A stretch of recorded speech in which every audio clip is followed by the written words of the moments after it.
the recording. Thank you for reminding me.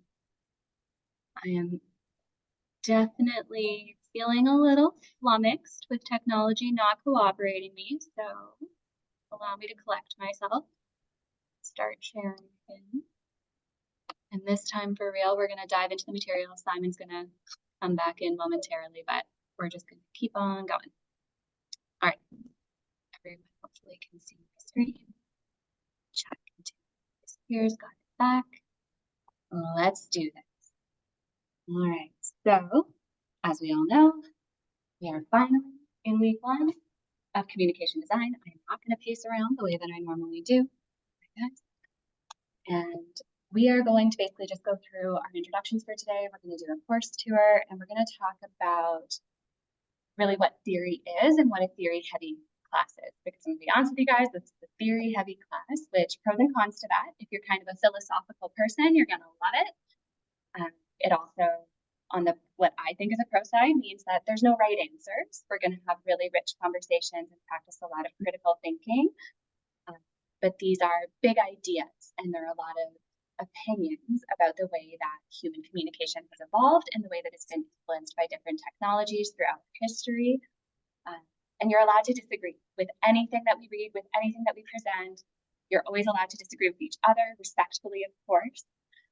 And so I hope we're going to have a lot of really rich conversations in this class. So for anyone who hasn't had a chance yet, I'll just again mention that we will be using Mentimeter slides just to keep things interactive. Not everybody likes to speak up in class. We have people online, we have people in person, we have people asynchronously. So Mentimeter is just a nice platform for people to still be able to share information with one another, contribute to some of the discussions and question and answer sections together. And so if I can get you guys, whether it's on your phones or your computers, just log into menti.com and use the code on the screen. It'll be on the screen the whole way through. I use Menti for the entire presentation. And just a very high level what's what for the course. So this is an upper level degree course. So for people who are in the interdisciplinary studies program, this is a required course. And often people are streaming straight into that third year if you've previously done a diploma. So this could be your first semester in this program, but it is an upper level course.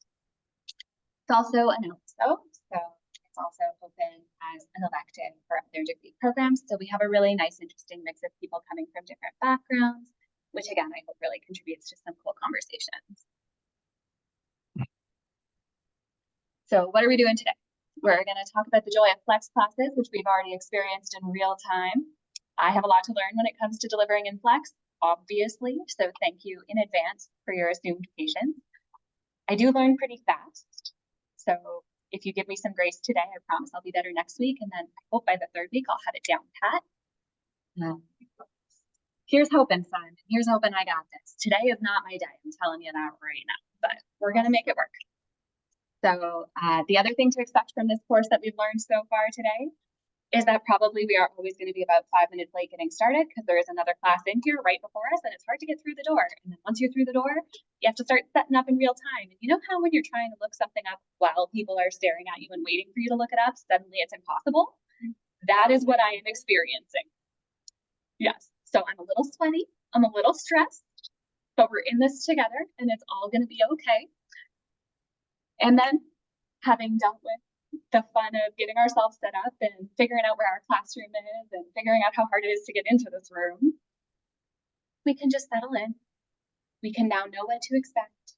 We can go over what our assignments are going to be like for this class, just get a feel for it, get a feel for each other. And then kind of a potentially fun if you're a nerd like me, or maybe stressful, so you tell me. A fun part of our conversation today is we're going to talk about the concept of grading. And we're not going to grade in a totally traditional way in this class. So there are some professors that will do full-on ungrading, which is very fancy. I'm not quite there yet. But what we're going to do is grading as a shared responsibility. And what I mean by that is that we're going to develop rubrics together. So for some things that are really cut and dry, like did you submit it and did it make sense? I'll just make the rubric. I won't waste your time. But on some of our larger items where it's really about wanting you guys to practice your critical thinking, engaging with material that we've read, I really want you to also be doing some self-reflection on how you feel you understood the material. how you feel you did in representing your ideas. And so for those types of assignments, which we'll talk more about as we go today, that's where I'd love for us to co-create the rubrics. And that's a little activity that we're going to do today. Is just get a sense of what do you think the grading should actually even be based on? And so hopefully that feels like kind of a fun opportunity to really participate in your learning and evaluation. It's not meant to be added stress. But I will say, as someone who's been asked to do self-evaluations before, they can be stressful. In my experience, when I first tell people that I like to do something like this, they're always like, but won't your students just give themselves perfect to like distort the mark? And I'm like, I literally never had that happen. People are almost always pretty hard on themselves. And also people are kind of prone to not want to toot their own horn, because we're all taught that it's nice to be humble. And so if anything, I usually find that I have to give people feedback that like, oh no, you actually did this really well. And like, I'm glad you're thinking critically about it, but I would actually, most like 9 times out of 10, I would end up raising a mark or agreeing with it. It's very rare to be like, oh, you're obviously just playing games. I can't say I've ever had that happen. So that's the idea. We'll get there today. Now, first things first, I do want to get a feel for where people are coming from. Because like I said, as interdisciplinary students, people have maybe done diplomas previously. As LSO students, you could be in any number of different degrees. So I'll get you all to hop on the Menti for those who haven't done it already. These answers were in here before. I had a few people logged in synchronously as early as yesterday.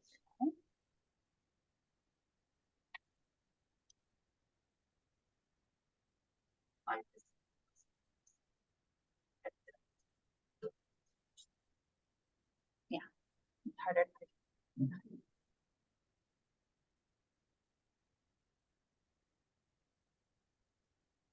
I know BCD is Bachelor of Child Development. INS, of course, is Interdisciplinary Studies. You have a previous SSW. Nice. I used to teach in the SSW program. Oh, congratulations. Cool. So we've got a couple people from Interdisciplinary Studies, a former SSW, a couple people that are doing this as an LSO from other programs. Oh, financial planning. Definitely not my corner of the world. Someone can teach me how to balance a budget, please. You would like to. Yeah.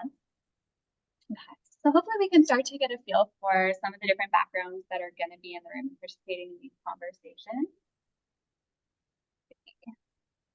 It's so hard when you do a word cloud, it like keeps moving. Where did that even come from? Yeah, so I think it's another interdisciplinary studies one. Which one's the new one?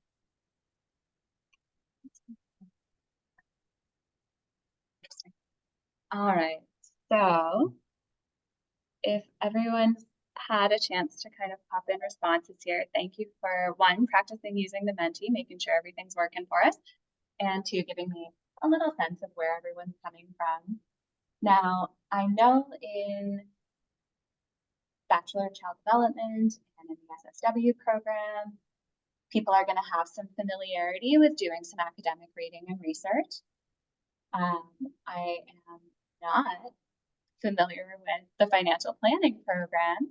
So I will also check in with you guys a little bit as we go today, just to see how confident people are with things like using APA format, knowing how to identify good sources for research, that kind of thing. So who's done a Flex course before? You guys are ahead of me. So 6 people have. Fantastic. And 1 person has not.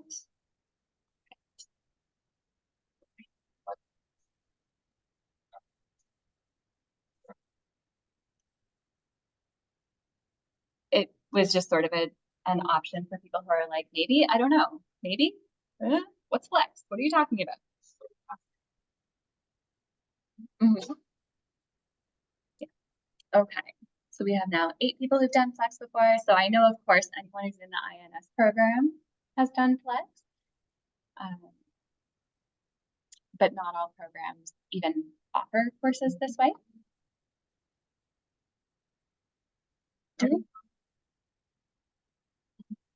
Yeah, like getting back from COVID for sure. Yeah, during COVID, I was teaching completely online. Mm-hmm.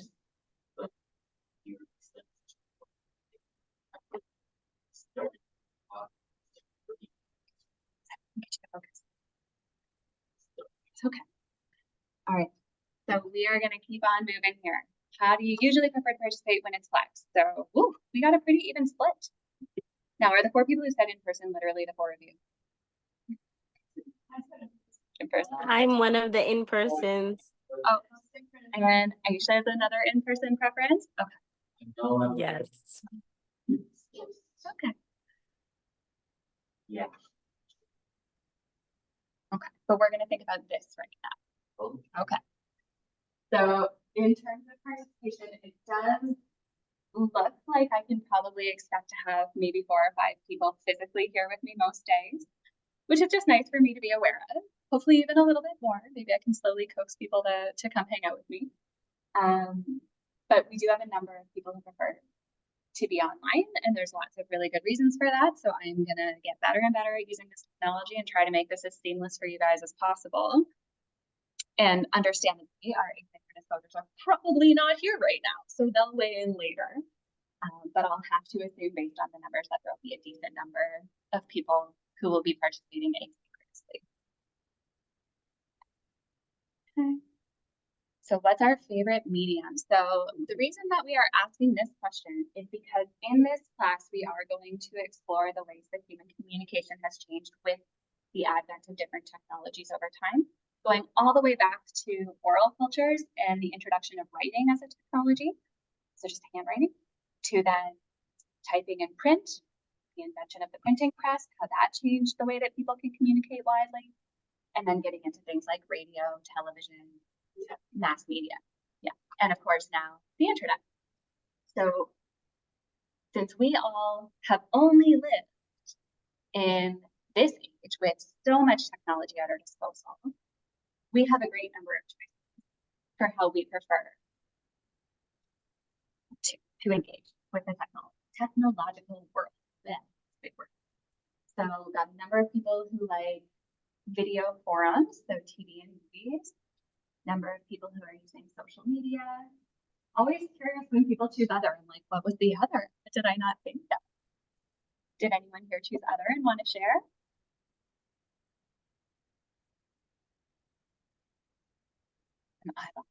Sorry, what was the question again? I just had a couple people that chose other, and I'm curious if anyone wants to share.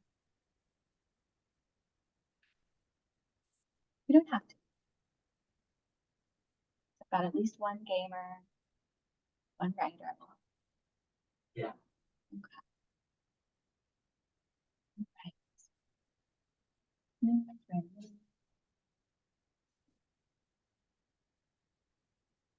Right. The one thing that stands out to me is that for the most part, the first 3 items are largely entertaining. So those are more stimulating and they're fairly entertaining. They're really enjoyable. They give us lots of like serotonin and dopamine hits. So it's not surprising that they get a lot of votes. They're designed that way, right? They're designed to feel fun and good to use for the most part. Not seeing anyone weigh in on the other, so I'm just going to leave it a mystery. Keep on trucking. All right. So obviously you guys know, because this is not your first rodeo for most of you, when we are having a flex course, you're welcome to participate in person. That is not the correct room. Pretend that's not there. That's obviously been updated. We're in 3046, which is right on your schedule in Blackboard as well. Good. We will be using Mentimeter regardless of whether you're in person or online. If you are synchronous online, please log into Zoom and be gracious with me if I'm a little bit late starting the Zoom room. Blame the people in this room ahead of us. And the other thing that I want to mention is that one of the assignments we're going to talk about is our annotations. And so basically all that's going to be is where you're going to go through the readings for the week. And there's an annotation software that you're going to use where you're going to put a comment or reflection on some element of the reading. I'll explain this better when we get there. And then you're going to also comment on a peer's reflection. So just a nice way for us to engage with each other again, because we do have people who are participating asynchronously and we still want this to feel like a classroom community. So that's another one of the tools that we're all going to use regardless of which platform you're using, whether it's synchronous, asynchronous, or in person. And the expectation is that annotations are done before the next class. So for people who are joining asynchronously, when you see this video, this one's for you. You guys are going to do the annotations either with lots and lots of notice because you watched this lecture when you got home tonight, or if you left it until a little bit later, you're going to do them in a hurry because they are due before the next class. Right? So, yes. Yeah. And we're going to go through it all today. So, what is this course about? So, it's called Communication Design. It used to be called Communication Society and Self. I tweet, therefore I am. Yeah, tweets aren't even really a thing anymore. Now it's X, whatever. So we updated the title just to be a little sleeker. Essentially, it's a media studies course. And media studies is an interesting area of academics because in some respects, it's a lot of it's a culture class, right? Media is so embedded in our culture. But it's also a philosophy class because we're really thinking about kind of big ideas around how media shapes human thought, human behavior, the way societies evolve and interact.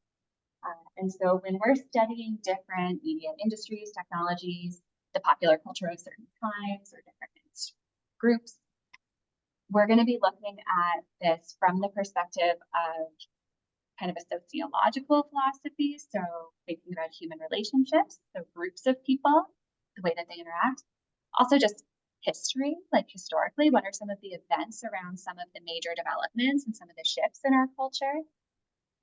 And then psychologically, how does this really shape the way that we think and feel? And there's some really interesting conversation to be had there because even something as specific an example as, say, human memory, our memory has changed a great deal because of technology. And I immediately see some nods, which is reassuring. And the example that always comes to mind that people can almost always relate to, and it's cool if you guys don't. How many phone numbers do you know off by heart? Right. Barely my own. Barely my own, barely my own, maybe a couple, only my own. I used to know everybody's phone numbers off by heart. Like, I'm 41 years old, smartphones weren't a thing. You memorized everybody's phone numbers. Yeah, you just knew them. And you didn't have a cell phone in your pockets. You had to know that phone number so that if something went down, you could get to a payphone and you could call, right? You could call a friend, you could call a family member.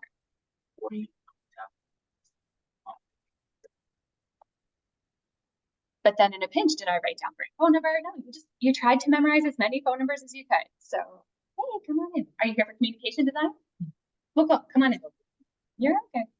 So that's just one really specific example. I see a couple other people in the chat here. Thank you guys so much. So I know I heard someone out loud saying they know barely any. A couple other people are like, maybe I know 3. So that's an example where within my lifetime, I've been able to experience and witness human memory deteriorating because we don't need to practice it in the same way, at least in that area, right? And there are some arguments that we'll read that would say, you know, that's not just one really specific example of like, whatever, people don't need to memorize phone numbers anymore. Actually, memory overall seems to be impacted and attention span is impacted.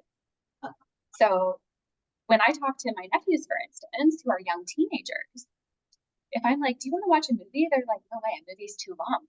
I don't want to sit down and stay still and pay attention to something for that long. They want to watch an episode of something, or better yet, they just want to stare at their phones.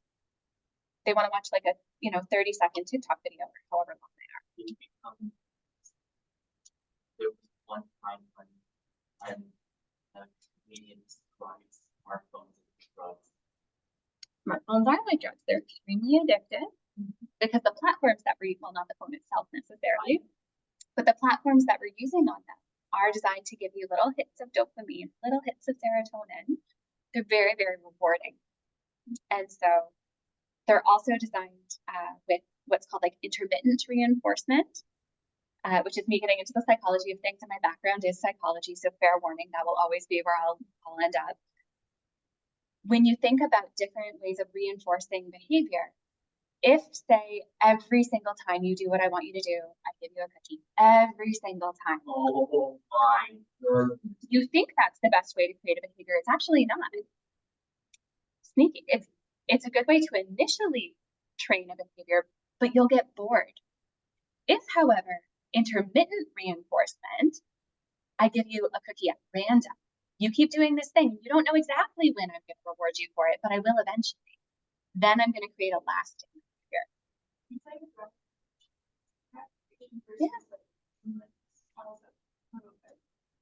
Yeah, you get sort of numb to it or desensitized to it if it's like too consistently available. And we want a bigger and bigger hit. Yeah, but intermittent reinforcement kind of takes away the need for the bigger hit because actually the randomness of it keeps it exciting. So it's like a slot machine. That's why slot machines are designed that way, because if I keep putting this quarter in, eventually all those lights are going to go off and it's going to start making lots of noise and it's going to start spitting out noise. And phones are kind of like gambling addictions, right? Because they're built on, a lot of these apps are built on intermittent reinforcement schedules. I don't know when the next video I really want to see is going to be, but I know it's going to come. I know something that I find interesting or cool or exciting is going to come. And so I keep going.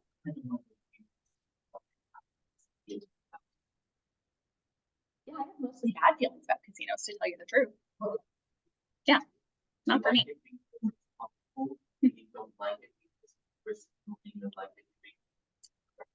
Yeah, which doesn't feel like an okay trade-off. Okay. So, and then finally, again, I went straight down the psychology rabbit hole. Fair warning, guys, I'm a psychotherapist. Like, that's my background training. So I am often going to find myself just like, oh, psychology, boom. It's the communications course. The other element that, of course, we're going to talk about is semiotics, which is the science of communication. You believe me. Thank you. I already have your faith. All right. So who is our kind of godfather of communication theory here? So Marshall McLuhan was alive from 1911 to 1980, and we're going to talk about why the context of his life is really important to understanding some of his contribution. Wonderful Canadian representation here. So very, very famous theorist in the area of media studies communication. And he was also a professor at the University of Toronto. Did I hear someone chime in? Nope, just hearing things. He wrote a number of different books, many articles. You can find countless videos of him doing interviews. You can find lecture segments. He's a media prof, so he's got a lot of media out there.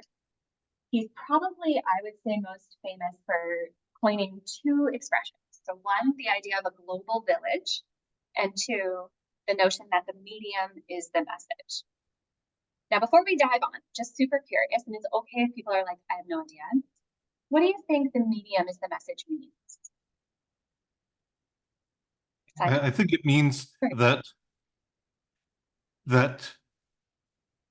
there's even if the words are the same, whether you say something verbally or without any video or in a video or in print, whichever, every time you use a different way of conveying the words, it has a different meaning to the hearer or the reader or the audience. So I'm going to repeat that a little bit because I haven't got the microphone in this room working correctly, Mark. So I'm going to say this for everyone here who couldn't hear. And correct me if I paraphrase you incorrectly, but Mark is saying that even if I were to say the same words, give the same message, if I did it in a different platform, like a video or in writing, that those words can take on a different meaning. Is that okay to summarize? That's what I said. Yeah, that's a good paraphrase. Thank you. Conversation only if you're writing down what you're doing it on your phone or computer, it could lead to a myriad of misunderstandings. Yeah, so that's a really nice specific example, Simon. So if, for instance, to Mark's point, if I said something in writing, exact same words, you can't hear tone, you don't have all of my nonverbals, so you might interpret it based on whatever kind of mood you're in. Right? Yeah, you're missing so much. Yeah, so whereas if you saw me, like say we're FaceTiming or I've done a video, I could say those same words and you could actually hear them and see how I'm presenting them, and it might take on a completely different meaning. A really cool example of this actually, and I'm not gonna even try to be smart enough to remember the dates because I'm literally pulling from back in my own undergrad. We learned about the debates between Nixon and JFK and how there was this like famous debate between Richard Nixon and John F. Kennedy, and they broadcast it on the radio and on TV. And not everybody had a TV back then. A lot of people did used to engage in that sort of thing through the radio. And people who listened to this debate on the radio largely said they thought Nixon won the debate. And people who watched the debate on TV largely thought JFK won the debate. And it was partly because Nixon looked so shifty and sweaty and nervous, and JFK looked composed and confident. And so it wasn't just what they were saying. Nixon might have presented what sounded like better arguments, but it was beyond what they were saying. It was how they were saying it. Yeah, so the tone could even have come through depending on the quality of the broadcast between TV and radio, but definitely the visual representation made a huge difference in that example. So as we talk about Marshall McLuhan sort of scattered a little bit through today, and then again, there's like a whole McLuhan section in a future lecture. We'll get a little bit more of a feel for the idea of the medium as the message. That is ultimately the main takeaway from this whole course. When we're going through and we're learning about different means of communicating, different technologies, what we're really going to see is how over and above what is said, the way it is said has shaped human history. All right, so here's hoping. This might be another one of those frustrating tech moments. So my Zoom friends, tell me if you can hear this.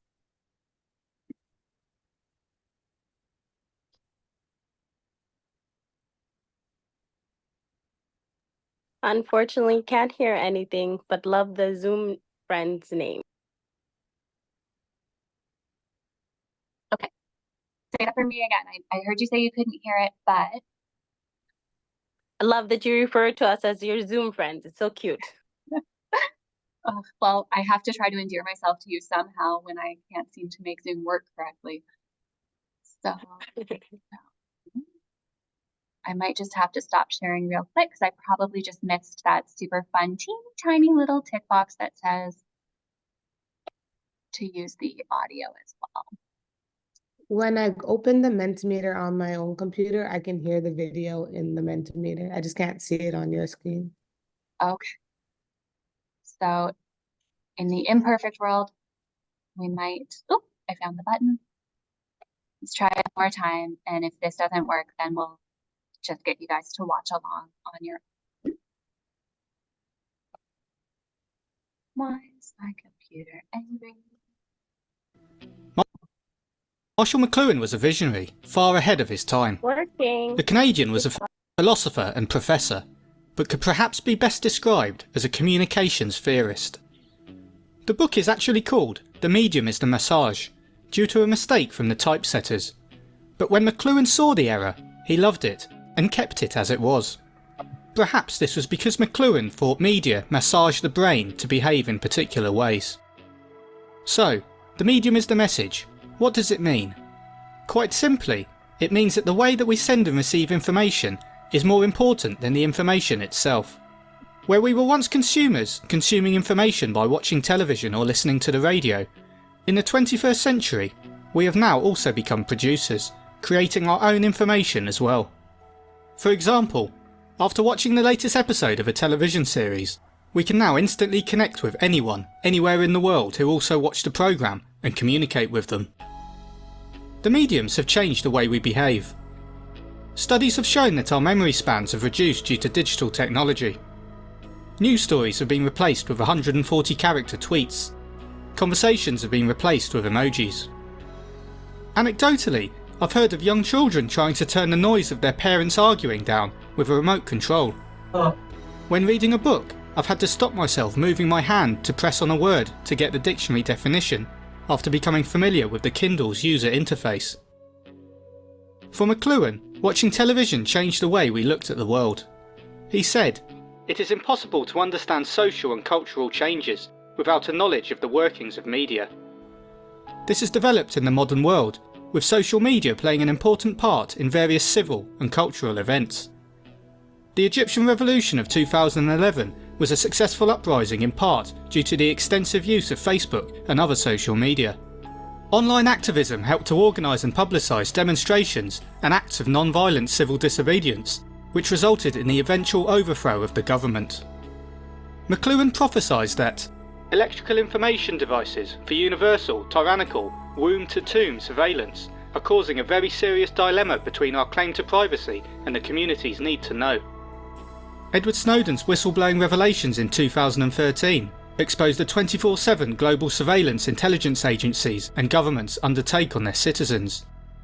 The public opinion of Snowden ranges from hero to traitor and underlines the dilemma that affects our society. In McLuhan's world, he refers to one big gossip column that is unforgiving, unforgetful, and from which there is no redemption. We can see present-day examples of this, where tweets and comments posted online have resulted in job dismissals, arrests, and online abuse. The deleting of these tweets or comments has minimal effect. Anything posted on the internet potentially could last forever. Real total war has become information war. It is being fought by subtle electric informational media under cold conditions and constantly. This quote from McLuhan in his book has been proven true multiple times in the past, most recently with the 2016 United States presidential election. The battle for the White House was multifaceted and complex, but information and propaganda was key, with both sides working hard to broadcast their views. The two protagonists, Trump and Clinton, tried to influence the public, with information from WikiLeaks and alleged actions from Russia taking centre stage. Marshall McLuhan was seen as an odd character by many. He claimed to only read the right-hand page of serious books, as he found books have huge redundancy. By reading only the right-hand pages, he stays wide awake, filling in the other page with his own thoughts. The most incredible aspect of McLuhan's claims was that they were made nearly 40 years ago, in 1967, before social media, the World Wide Web, or the internet even existed. His prediction of an international, interconnected, interactive global village is now an actuality.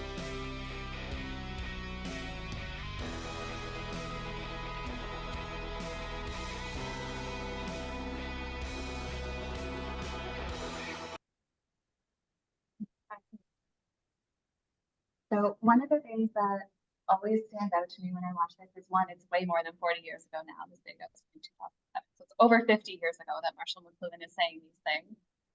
And when he refers to media as basically like an unforgiving, unforgetting gossip column, that was before the internet. Think about how true that is now. That idea that when he was talking about it, he's talking about newspapers, he's talking about news stories on TV, radio broadcasts.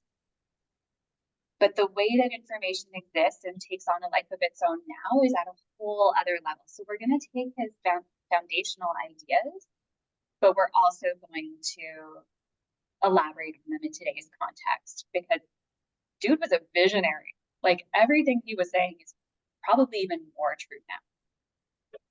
And you're allowed to disagree with me. Again, this is not a right answers class. This is a big ideas class. But that's my perspective, is that like he saw this coming. He had our number. So here's a little bit of history about Marshall McLuhan's lifetime. Just because I think this gives us some really interesting context to understand, like, either he had the world's first time machine and chose not to share it with anybody. So either he really did somehow magically know where we were headed, or he was just really smart, because he was born in 1911. And television wasn't invented until 1927. I put it in my notes, but I'm going to try to say that from memory. It might have been 1928, late 1920. So television is invented. And about 5 years later, the BBC starts a public TV service. So until the early 30s, so until Marshall McLuhan is in his 20s, TV is not a thing. TV was, invented and presented at the World Fair in San Francisco, and nobody had one. And then what happens is that we're sort of in this in-between time between world wars. And World War I has ended. People are in a bit of an in-between, sort of briefly prosperous, moving into a depression, rough time in history. But World War II is brewing. And when people start getting drafted into World War II, if I remember correctly, starts in 29. 39. Sorry, 39. Thank you. Blech.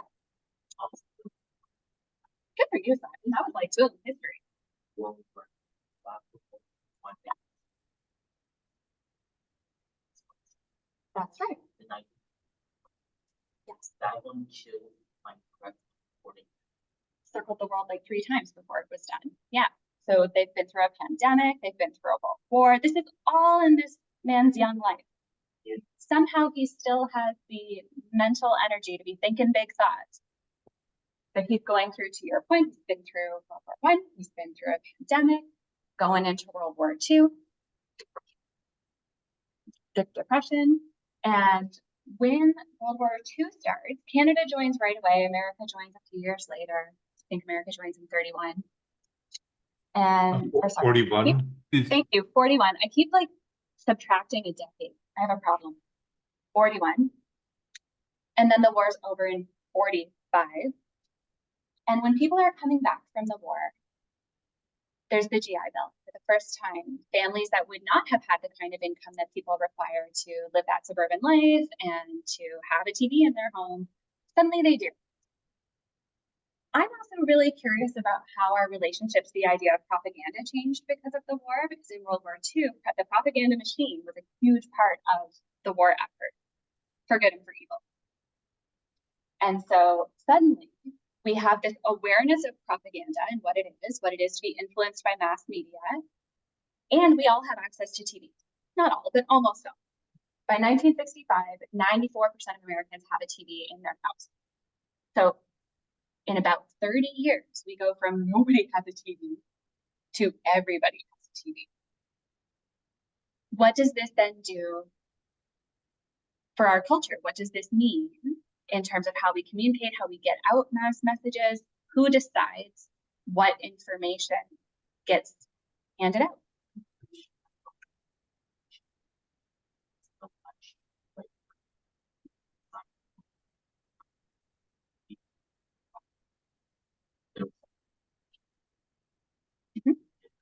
Mm-hmm. Yeah. Yeah. So Simon, that's a great example of where even ways that we might not think about, things like how we just interact within the home changed, right? Are we now sitting around talking to each other at the end of the day? Or are we sitting in front of TV, eating our TV dinner? Because this is such an incredible novelty to be able to do that. And maybe we're not communicating with each other and thinking critically and interacting with our own lives in the same way. Maybe we're just ingesting whatever information is presented to us through the TV. And that's where you also start hearing people refer to the TV as the idiot box. Have people heard that expression before? It's sort of an old-fashioned expression. My grandmother used to say that kind of thing. But it was that idea that people were getting really mind-numbed by just sitting in front of the TV and just accepting whatever was presented to them and not really getting out and engaging with the world in the same way. So we had this concern about evolving technologies way back then, and the technologies just kept evolving, kept getting more addictive. So we just want to kind of keep this context in mind. And Mark, thank you for your comment in the chat as well. I see when we're talking about like who decides what media gets presented to us, Mark's question for us is like, is it the government? Is the government one of the people who decide? And depending on the message, it could be, yeah, corporations for sure, depending on what type of media we're ingesting, right? Are we talking about the news? Are we talking about entertainment? Marketing, broadcasting companies, I see Mika bringing in as well. So whoever has the most money, that's honestly a pretty salient way to put it. There's, can't remember if it's in this class or in my other class, but spoiler alert, I'm gonna share something now that's from a future lecture for someone, where there's this cool video clip, I think it's from The Social Dilemma on Netflix, where they're talking about how a lot of the media that we're using all day, every day, we don't pay for it. Advertisers pay for it. So we are not the client. Advertisers are the client. We're the product. Oh, We're what's being sold. Our attention is being sold to advertisers. It's not actually so much about what's good for us. It's about what's going to keep selling advertising. So whoever has the most money is a cynical but accurate assessment, I would say. I would agree with that. Yes, Mark, that is the quote. If you don't pay for a product, you are the product. So a little bit more about what's going on at this time in history. So in the late 50s and 57, Sputnik gets launched. So why does this matter? Why does it matter that satellites are suddenly a part of the scene?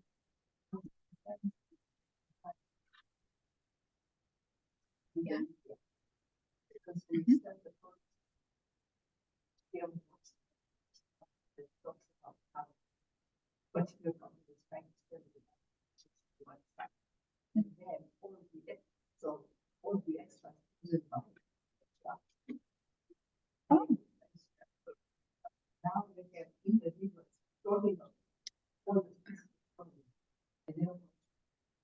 Yeah, so talking about some of like the environmental impact of things like fast fashion that wouldn't have been able to take off the way that it did if it weren't for the mass media that we have, the way things are advertised, the way we have clickbait all the time.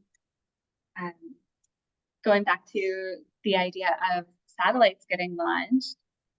Oh, yeah, sorry, Lika, I know you guys can't hear when they're talking in class, so I am trying to repeat what people are saying. So we're reflecting back on fast fashion and things that are bad for the environment as well, and how media plays a role in sort of some of those less desirable human evolutions too. Going to move back to the slide here. So if Sputnik launched in 57, the reason that I'm highlighting this is because this means that now the TV isn't just my local news. Now the TV can be broadcasting across the world. Right? Satellites mean that we have, enter Marshall McLuhan's next awesome phrase, a global village. And what are the pros and cons of that? So genuine question for you guys. I'm going to slow my roll. What's the upside of being able to communicate with people around the world? The world feels much smaller, even though Earth is essentially the size of Marvel compared to Jupiter. Okay, so it makes the world feel smaller, more accessible. What were you gonna say? Yeah.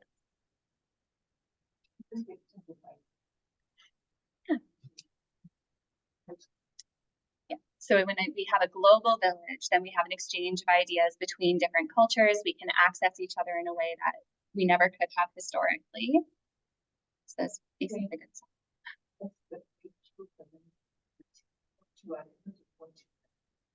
What the TV actually picks up doesn't necessarily mean what the Yeah.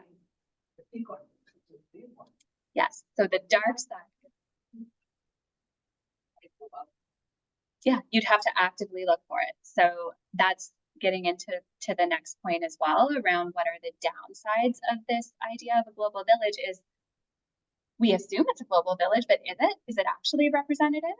Or am I just accepting whatever's presented to me? I see in the chat here, Mark, as well. So one of the benefits would be being able to learn about people's cultures more easily. So you might have to go looking, or things might be presented to you sometime. Yeah. This too. Yeah. So it's like an upside at the same time, downside is that it might not be the right way of. Sorry. So for my Zoom friends, great point in the room as well around like connect, and this is getting into the psychology side, so you're hitting me where I live. Connection is a fundamental human need. If we think about Maslow's hierarchy, that notion of needing connection with people is built right in. We're a social species. We are hardwired for it. The downside can be that as much as having global access to each other can increase opportunities for connection, it changes the nature of that connection, and they might not actually be as deep or as healthy. They could be. I'm not disparaging of online relationships, but there could also be gaps in the nature of relationships that we're forging in a largely digital world. And Mark adding to his point here saying that although it is a global village, it's not all inclusive. It's not inclusive of everybody. And I think that's a really important thing for us to keep in mind. Yeah, Simon's agreeing.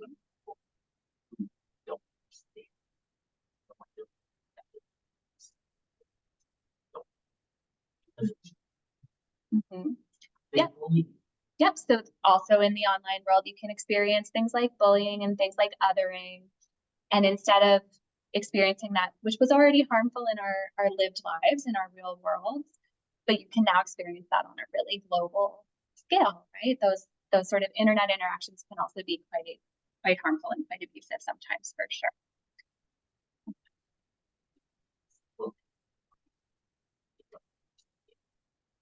Yeah, that can happen. Mm-hmm. Yeah. Okay. I'm gonna just quickly check and see how long this video is so I can decide if we're gonna watch it. So bear with me for a sec. It's not that it's not working, it's that I'm making a moment-to-moment choice. Has the internet changed society? About 50 years ago, the philosopher of communication Marshall McLuhan declared, "The medium is the message." What McLuhan meant was that changes in media, such as the introduction of the internet, television, radio, or printing, were more consequential for society than the messages uttered through them. But was McLuhan right? In a recent paper, MIT's Collective Learning Group tested McLuhan's hypothesis using thousands of biographies.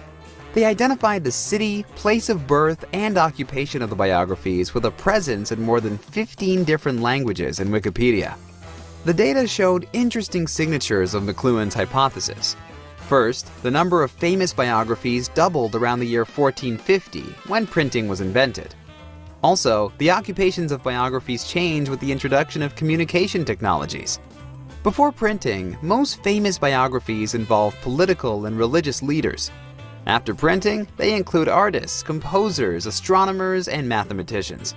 Similar changes appeared with the introduction of film, radio, and television.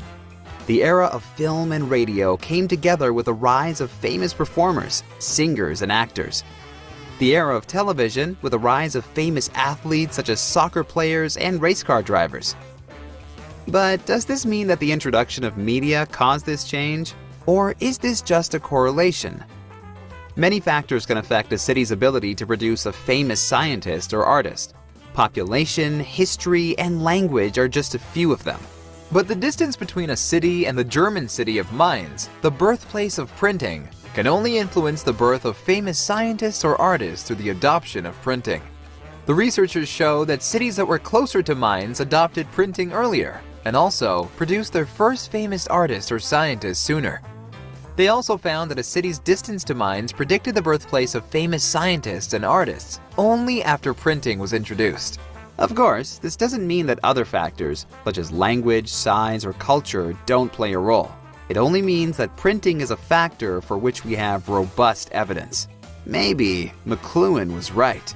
The data tells us that the medium does change the message, and also that we may think of historical eras based on their dominant communication technology. The era of writing, the era of printing, the era of film and radio, the era of television, and the era of the internet. For more information, look for Hara Figueroa and al. In PLOS ONE or visit pantheon.world.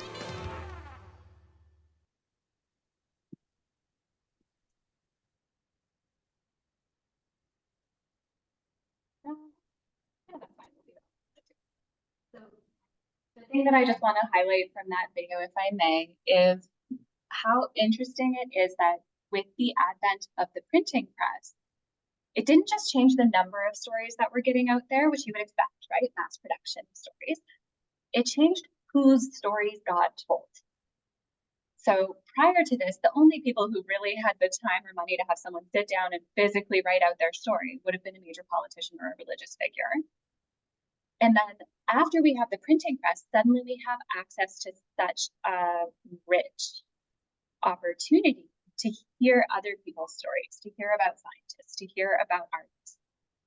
And what do you think that would have done for culture?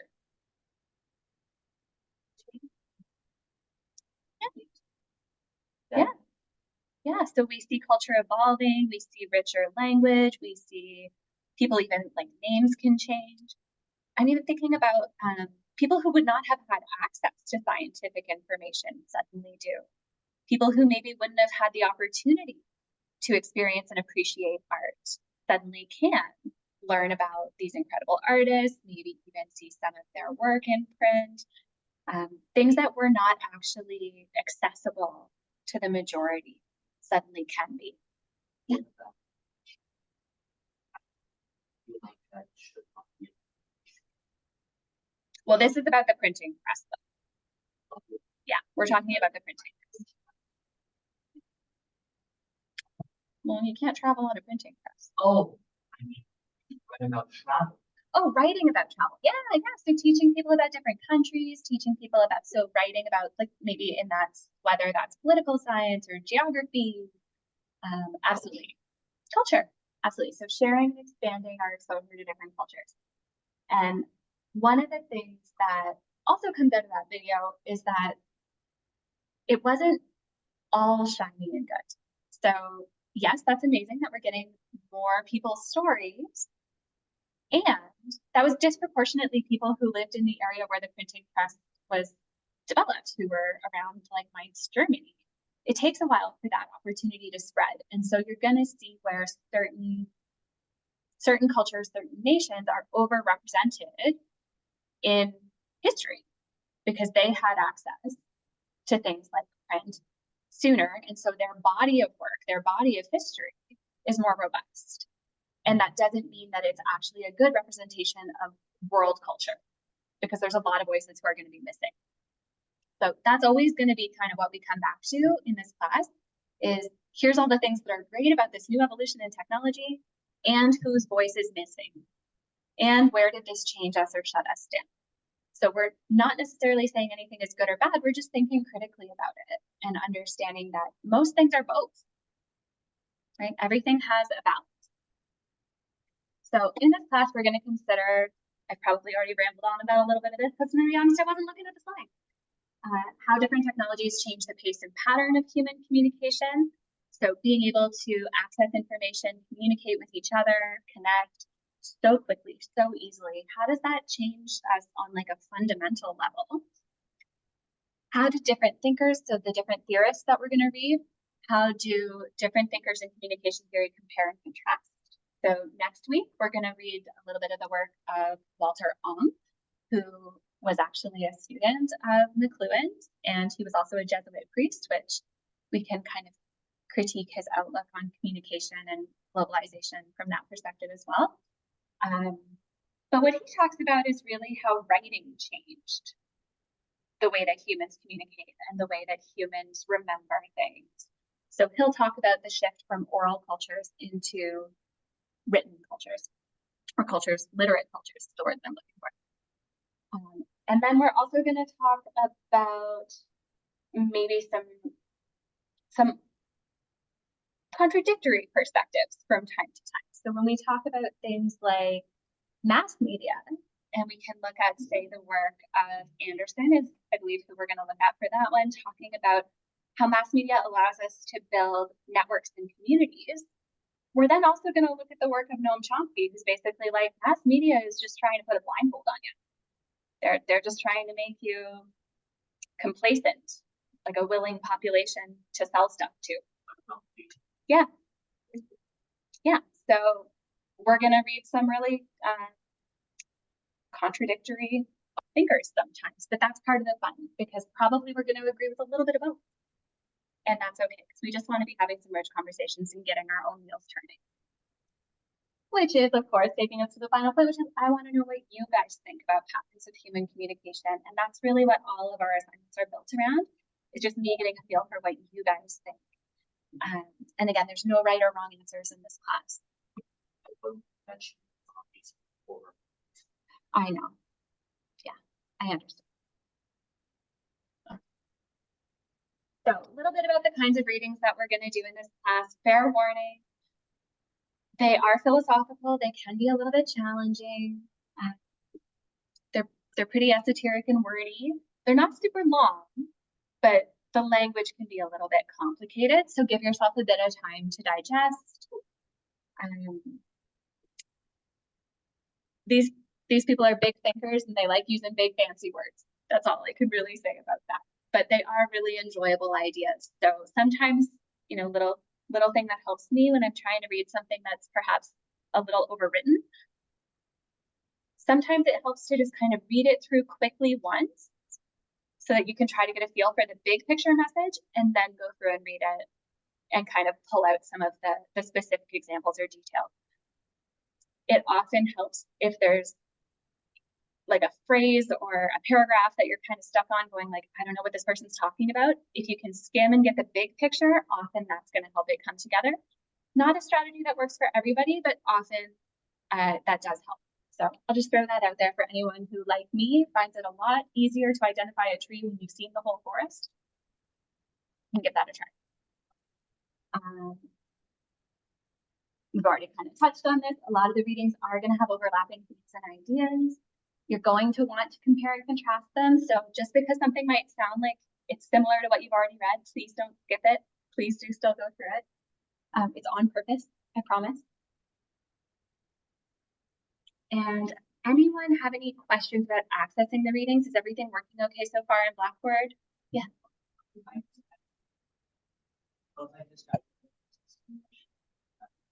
Okay. It wouldn't be on my end, it'll be on Blackboard's end. So let me take a look at the break and we'll just make sure that it's working. Everything should be up there.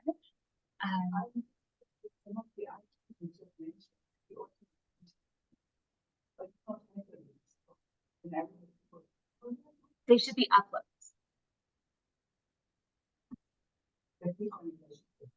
Yes.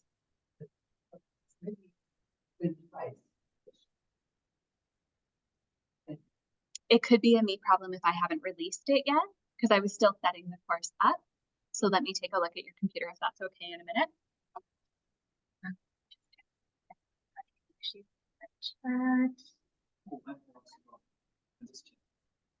Oh, you got it. Awesome. Okay. Sorry. And for you guys on Zoom, I'm just checking to see if everyone's able to access the readings, and we do have a question about that. So just wondering for you guys if you've been able to get into the readings for the next couple weeks. I've been working away trying to get the course set up. Truth be told, I've only had a couple of weeks to start getting everything set up, so it's still a work in progress. Hopefully it's working. Okay. So I'm gonna keep going and talk a little bit about the types of assignments we're gonna have for this class. If anyone on Zoom wants to pop in anything in the chat, if you're having any issues with finding the readings or anything, please let me know. There is 2 different ways to access the readings class, by the way. So when you go into the course information folder, there's a link to the Leganto site through the library that has everything. And then there's also, you're okay, have a good one. And then there's also the weekly readings are actually just in their respective modules, or at least that's my goal. I'm trying to get everything up and running as quickly as possible. So what are we doing in terms of assignments? So you guys are going to write some journal reflections for me. These are relatively short. The idea is, again, just for me to get a feel for how you're relating to the material. I'm not going to be a huge stickler about formatting or anything like that for these because it's more like a conversation. So it's imagining that you're having it like you're writing me a letter about how you felt about the reading. Yes. Yeah. So the journals would be based on the reading and the class discussion. And then just like you're writing a letter to me with your thoughts on what you've read and what we've talked about, just so I can see how you're understanding it and what your thoughts are, how that's shaping up. Each of them is relatively small. They're only worth 3% each, but again, they're more of an engagement activity and for me to kind of monitor how everybody's thinking. The annotations are somewhat similar, but you're going to interact with each other. So that's not just with me. The annotations are through a software platform called Hypothesis. You'll see those links in your weekly modules when they come up. You're only going to do 4 of those, and they're worth 5% each. So it's going to be 20% of your mark total. And again, what you're going to do is you're going to write a short reflection on one element of the reading. So you might pick out a key idea or a quote.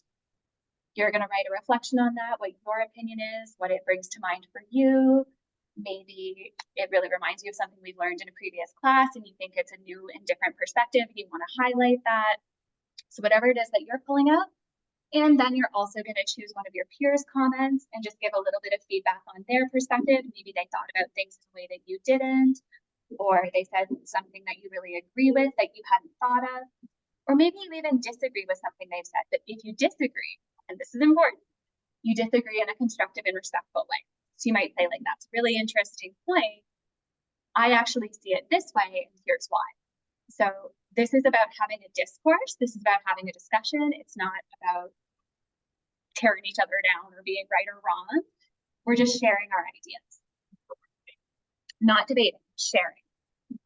Debating is about winning. Sharing. Yeah. Mm-hmm. Yeah. Yeah. So it's similar to when we would do discussion boards. It's just in the format of an annotation in the sense that it will be directly linked off of the quote from the reading that you are referring to. So it's just a nice software platform for us to use. Someone was just, sorry for using folks, someone was just asking if it's similar to how we respond to each other in discussion boards, and it is similar. Okay, so that's a little bit about how the annotations are going to work. And then here's the majority of the work you guys are going to do for me. So we have what we're calling theoretical perspectives assignments. The first two are going to be relatively small papers, and they increase in how much they're worth because by the end of it, you're going to feel so confident in communicating that you're not going to mind that it's worth more of your mark. But the first one, you're going to have an opportunity to submit something and just get some feedback from me to strengthen your writing and strengthen the way that you present theory. So that's why the first one's not going to be worth too many marks because it's, again, more of a formative activity. What you're doing in the theoretical perspectives papers, and I'm pretty sure I go through this in detail in the next few slides. I'm terrible. I always just keep talking. Let me keep skipping ahead. I'll go through these after. And then final presentations, we're going to talk as well. I'm sure I broke these down properly in slides and instead I just keep talking. Here we go. So in the theoretical perspective, for the ones that are written papers, it's going to be a persuasive argument. And when I say persuasive, I just mean the writing style. So you are going to form an opinion and then write the paper in a way that argues for your opinion. That's what it is. Basically, you will choose one of the theories from class up to that point. So for the first one, you'll be choosing from Anderson, Freire, and Douglas. You'll see. You'll be choosing from the first three. It's written right into the assignment in Blackboard. This is my voice in real time. Okay, there we go. So you will give your opinion based on whichever theory you've chosen. Do you agree? Do you disagree? Do you agree with this component of it but see it differently? You're going to basically try to argue your point. You're going to use a real world example of a reasonably current event in roughly the last year. And you're going to pull from one additional academic source. Sure. Yeah, so a real world event. So let's say that I was, okay, it's a super easy example because it came straight out of our discussion earlier, but when you put me on the spot, you get an easy one. So an easy example from earlier would be if I was saying, okay, based on Marshall McLuhan's theory and that the medium is the message, I'm going to use the real world example, pretending that it's the 60s, of the Nixon JFK debate and say, look, because the people who heard it on the radio thought Nixon won, the people who heard it on TV thought JFK won, the medium was what controlled which message got through, not the material, not the content. And so that might be an example of a real world. So my example I pulled from an old one because I'm on the spot right now. I could think of a current example of that as well. Yeah. So ideally, I'd like you to be using an example from like the last year or so, but I'm going to be flexible about that as long as it makes sense. Okay. And when I say you're going to use one additional source, I just mean like a different thinker, someone who's presenting. Doesn't matter if they agree or disagree, but you're going to use their material to support your argument. So they don't have to necessarily be repeating exactly what the original thinker said. You're not trying to find people that match perfectly. You're trying to pull together different sources. So, you guys are so good. So in terms of the additional source, I would say yes, that should be an academic source. A peer-reviewed journal would be a great example. You could probably check with me if you wanted to use something like a gray source. So if you wanted to use, say, a newspaper article, I would just want you to check with me so we can make sure it's a reputable news source. I just don't want anyone to sort of stumble on something on Reddit and think it's a credible source and then like not get the marks for it. Not that you would.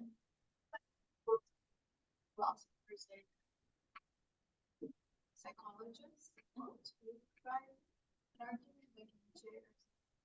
Yeah, for sure. So if, for instance, if I was trying to Nietzsche goes dark, but I'll roll with it. So let's say I'm going off of the work of Noam Chomsky, who thinks that mass media is basically just there to control us. And then I maybe want to pull on the work of a philosopher like Nietzsche, who's saying, like, of course, that's what major, like, oligarchical corporation governments would do, because basically they're just Machiavellian monsters. So if I want to pull from a philosopher, if I want to pull from, say, a psychologist who's going to talk about, I don't know, maybe I was doing something later in the course around internet and the use of social media and artificial intelligence, when we get into those kind of communications, then I could probably be talking about something like we were talking about earlier, intermittent reinforcement, right? Maybe I'm going to start getting into the work of like operational conditioning expert D.F. Skinner. So you can definitely pull from psychologists, you can pull from politicians or like political scientists. I'm not as concerned about that as I am with the credibility of the source. Right? I don't want anyone citing Wikipedia. I would like to see academic journals, and if not an academic journal, if you found a really great gray source, just check it with me first. Does that make sense for everybody on Zoom as well? You guys following Yes. along with it? Yes, thank you. Awesome. Okay. So in the persuasive arguments, I do want you to be engaging with the material on a personal level. I do want you to be presenting me with your opinion and your thoughts on it. And so you are able to use first person. I always get this question whenever it's a written paper like this. I am going to ask you guys to strike that slightly tricky balance, and I'm not going to be a tough marker about it, but I want you to strike that balance between using first person, but still writing professionally and academically. Okay, so we're still doing APA citations. We're still going to include references. We're still going to use full proper sentences. But yes, you can use first person because I want to hear your voice.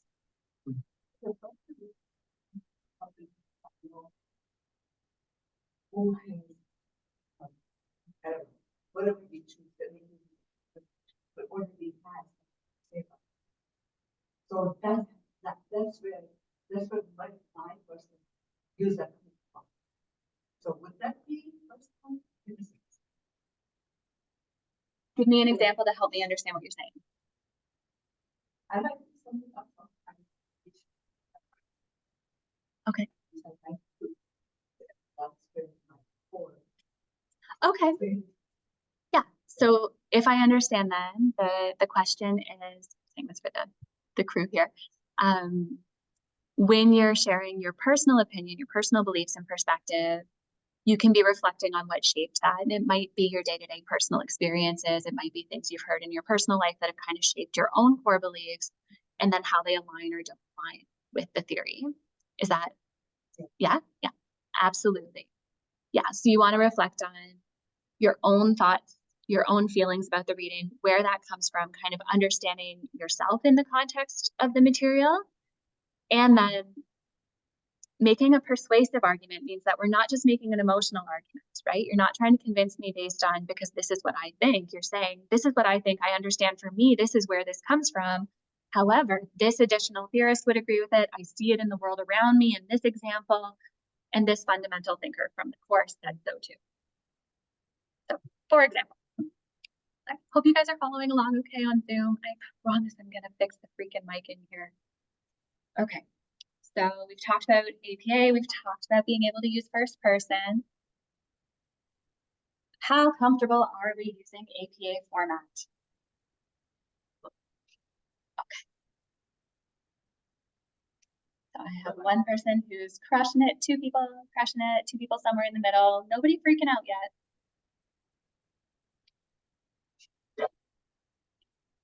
Yes, awesome. And I have linked the Seneca Library APA citation guide into our course material because I just always like that to be super easy for people to find. If people were saying, no, I would be arranging a library tutorial, but it doesn't look like you guys really need that, so I don't want to give up the time to it.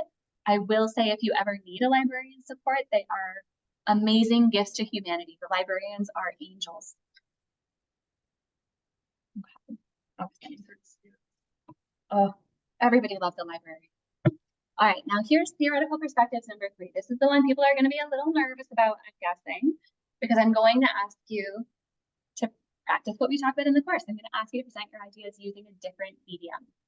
So what I mean by that is that you might choose to do like a mock video blog. You might try to do like a podcast. It's for me. I'm not making you guys do huge presentations to each other or anything. Where am I? I'll think about that. Ultimately, I just want you guys to be practicing using a different media. So we are going to have someone come in and do a workshop for the class. So we're going to have someone from Sandbox come in and talk about how to use different software that's available to you guys, the different tools.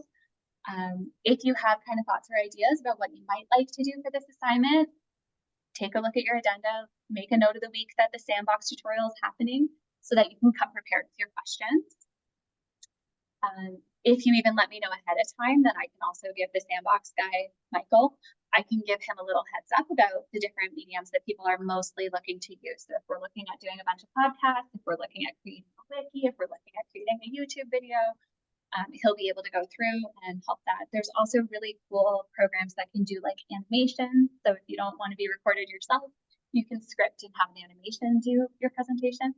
And Michael is brilliant and somehow makes all those things look easy, even for me, and I am obviously not tech savvy. So if you're at all nervous about having to do the technology stuff, I promise the workshop will make you feel better. And don't make it too hard on yourself. You don't have to choose something really complicated. You can choose something that's, you know, within your growing edge. Okay. I thought sort of more, what's it called, trendy now than it was a few years back. At least the last 3 years. Like, I think. Yeah, podcasts are hugely popular now, which I kind of find surprising because they involve quite a lot of attention span. And that's backwards. Yeah. Like you will, it's something that's rather straight versus like you can't watch a movie. Like it really the way the brains work. Yeah.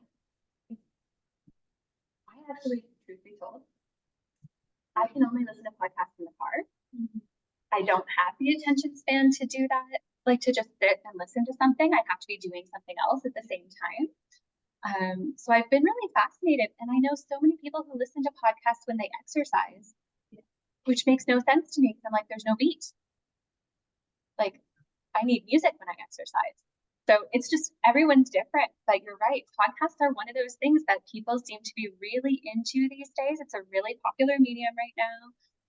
Probably a pretty doable one for people for their presentations. Probably wouldn't be too nerve-wracking. You know, it's just audio recording. You're not having to do a huge elaborate presentation necessarily. Yeah, so Michael can definitely talk to us about different tech options. You and me both. So we are going to learn a lot about the different choices together, but for podcast recording, you could really just anything that records audio. Oh, Right? And then you just have to be able to make it a file that's possible to submit to me because the file could be quite large. So Michael will just fit all that. Yeah. Yeah, as long as we can get the file down to size, it'll be fine. Yes, it is. But once it's on the cloud, it's fine. All right. So any questions coming up so far about the theoretical perspectives that haven't already kind of come up organically?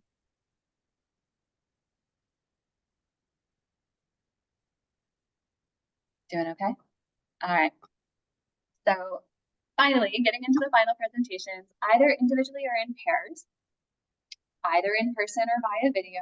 So again, some choices here. We are going to, sorry, I couldn't understand my own writing there for a second. I just really confused. Video submission discussion board, what? If it's a video submission, it will be linked to the discussion board so that the class can still participate. That is the point I was trying to make. And in the absence of punctuation, it didn't go well. So the medium affected the message. You're basically just going to do a 15-minute biography of one of the key thinkers in communication theory. You're going to talk about their major contributions, any controversy, and what lasting impacts you see. So just a nice way to essentially ensure that everyone has one last opportunity to meet the learning outcomes for anyone who might be lagging behind, and to make sure that we're really ending off on sort of a moment of appreciation and celebration for all of the thinkers, because when I'm doing presentations about these fine folks, I'm not going to do a deep dive into their biography. We touched on some of Marshall McLuhan's context, but I didn't go into a lot about him and his history. It's actually quite an interesting thing to understand. So I want you guys to be enhancing that part of our discussion. So it can be a theorist from the class, or if you want to suggest someone different, you can. So that is up to you. You can choose from one of the people we've talked about in class, or you can suggest someone new, and there will be a sign up. So that's down the road. We don't have to worry about it yet. There will be a sign up that we will basically, for all the asynchronous people to have enough notice to know when that sign up sheet is happening. It will become available at a pre-announced time so that everyone has a fair chance to like pick their person. And whether you want to do that individually or in pairs is completely up to you guys. I'm not gonna, force match anybody. You'll also, as part of that assignment, you'll provide a 1 to 2 page handout, which can be an electronic handout, Sustainable Seneca. I am an older person. I do like pen and paper, so if you prefer to print it for people that are here in person, by all means, but you don't have to. Electronic makes more sense for being in a flex room. And you will include a reference section, so not a proper APA reference page, because why take up a whole page, but just a little reference section at the bottom of your handout. So we're just going to condense that a little bit.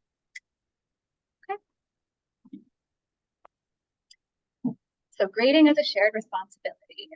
So I'm just going to check in here. It's 1:15. Do we want to take a break? Yeah? Yes, please. Yes, please. Me too. Okay. So we're going to take a break. I'm going to fight with the computer and give you guys, say, like 10 minutes. Yeah? So I'll see you guys back here at 1:27. And I'm just going to stop sharing so people don't have to watch me fight with my computer. Of course. Show me. You had here at the conference. How would I? So, show me. So they're all listed in.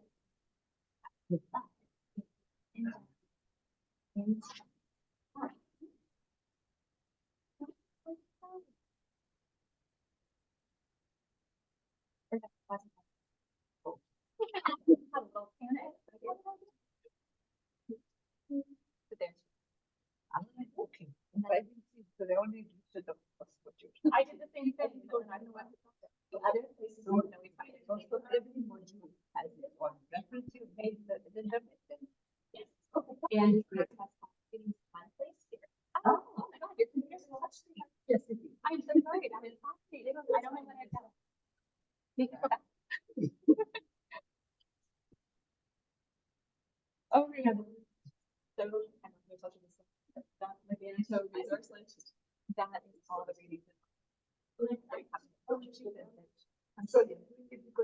make sure that I get it right. So good. And then you click on the little phone. Like, actually, Yeah. that should- Oh, wow. So it's like, oh, this is the difference of children 3 and 4. And I said, where am I going to get that from? Yeah, you don't have to worry about it. Get everything. Yes, and a lot of the readings are a little hard to see because they're scanned. So you can check it in your phone. If it's excerpt. Or it's the- Some of them are whole chapters, but most of them are like. Thank you. Yeah. Thank you so much. No worries. Now, who wants to play with the computer? Yeah.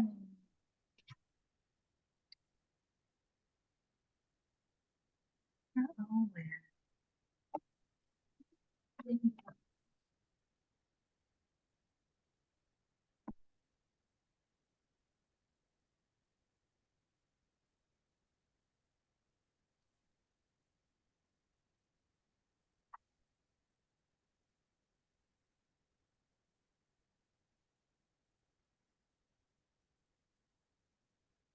Yeah.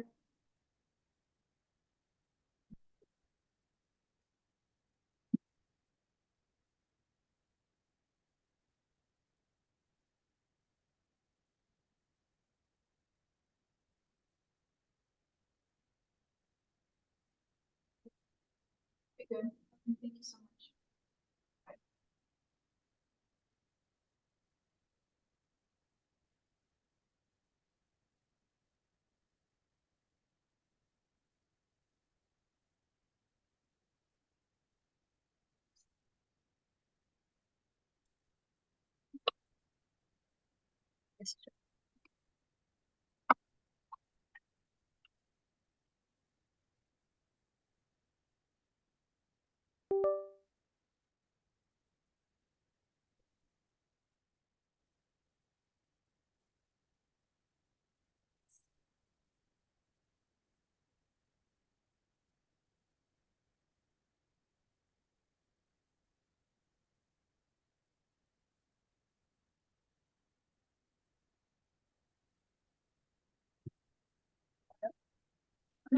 ¿Cómo estás? Bien, aquí estoy en Capri. Brampton, why? ¿Qué dijeron?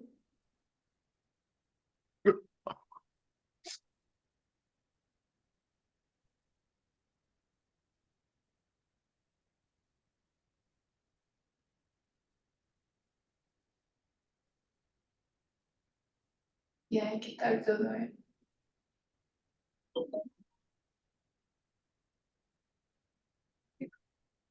¿Qué cosa?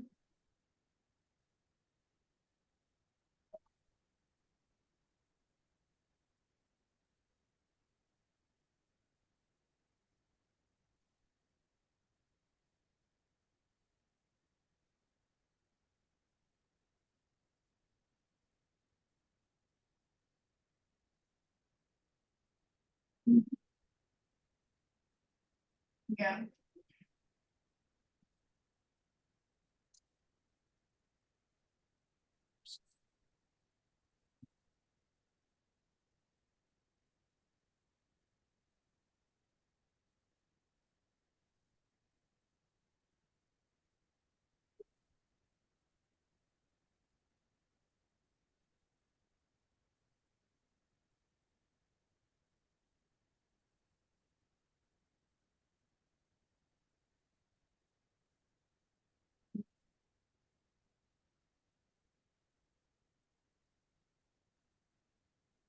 ¿Has hablado con la administración?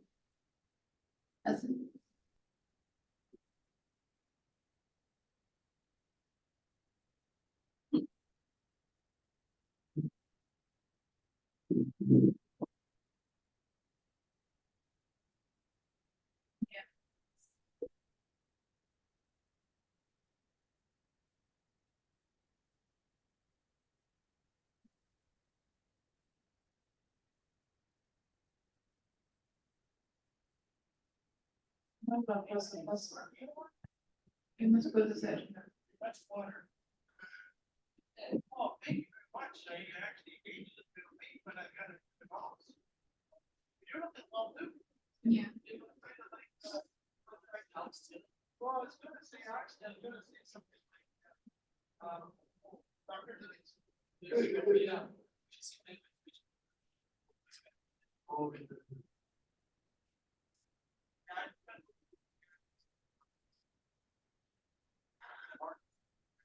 Yeah.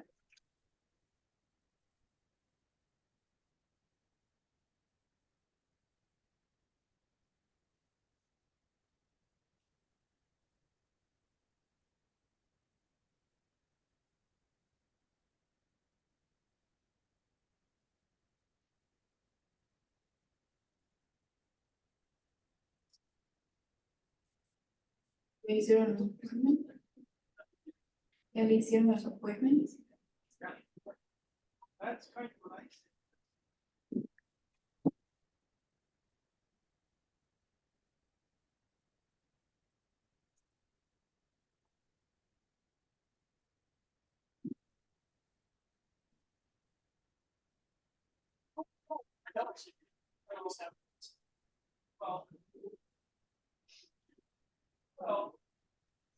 ¿Todo bien ahí? ¿Todo bien ahí?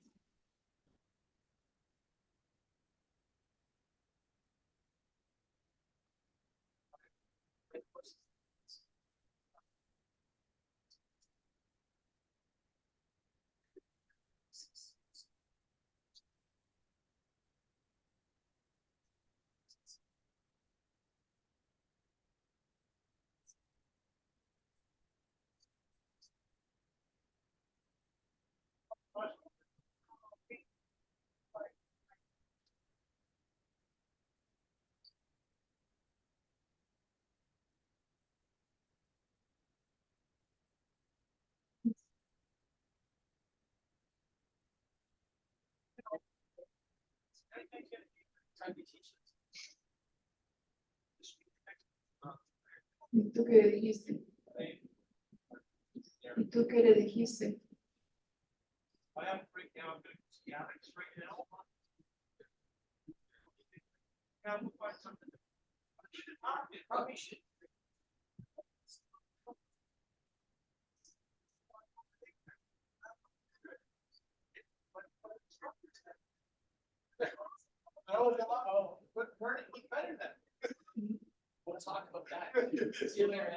Yeah. Okay, I go about it as a package.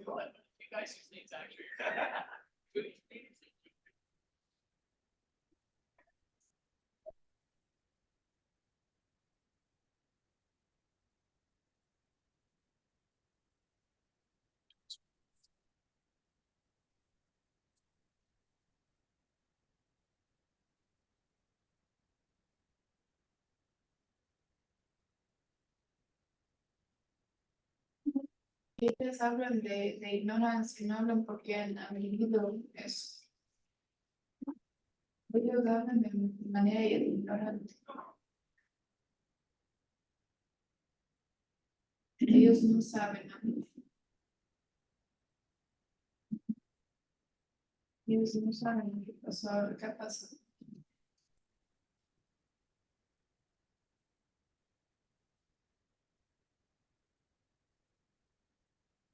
Yeah.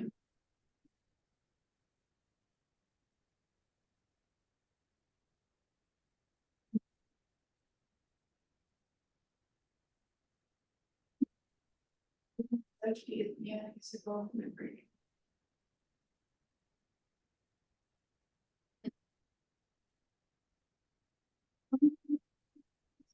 Honestly, I'll just probably just go and like that's.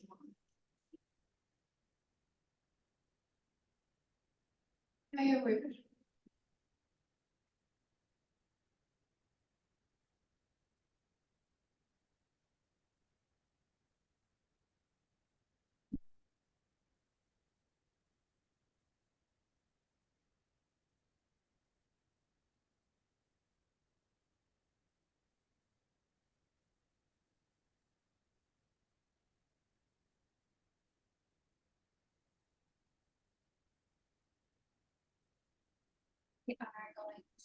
Let's start coming back into focus here.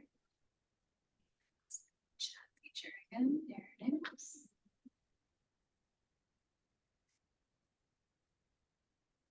So I have the camera in the room following me around when I move, but it is not syncing up, I don't think, for you guys yet. I think the audio might be better though.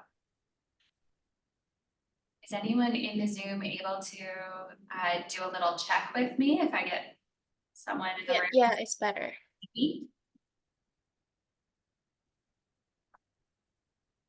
It's better. I'm gonna call out for some audience participation here. Can I get someone to just be like, oh, oh, sorry, come on down. Did I make it on time? Close enough. We're doing a sound check. All right. Zoom crew, can you guys hear us any better? Sounds a little bit better to me.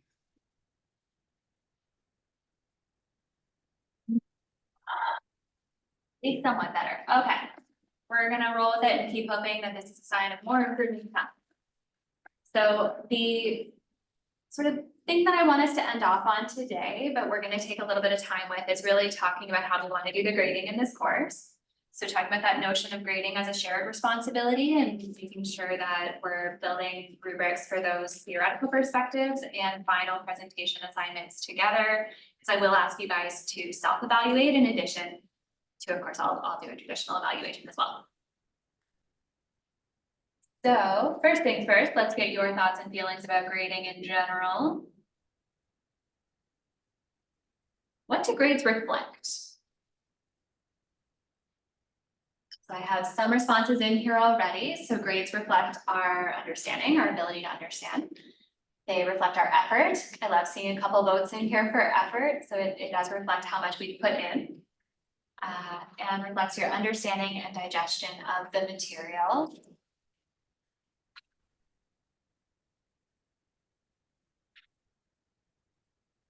Anything else come to mind when you think about what your grades really say about your work?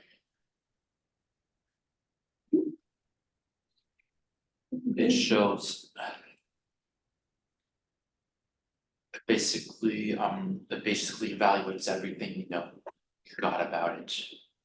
So this sort of gives you like a summary snapshot of how well you understood or did the work. Organization. Yeah. And see if it was able for people to also understand it, because it prepares you for also outside, like when you're going into society and then you're also working and seeing how well you can organize things so it's understandable communication with other people.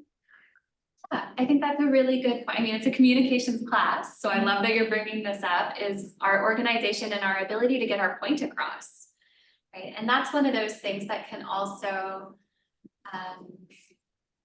make that self-evaluation a really lovely part of this process, because if one of the areas where you struggle is in being able to get your point across, it doesn't mean you didn't understand it, but I might not be able to pick up on it. And so when you do a self-evaluation, that leads to more dialogue between yourself and me, so that if I'm not able to give you marks because I couldn't understand what you were saying, this is going to open up a little bit more discussion between us, where I can say, oh, okay, this is what you meant here.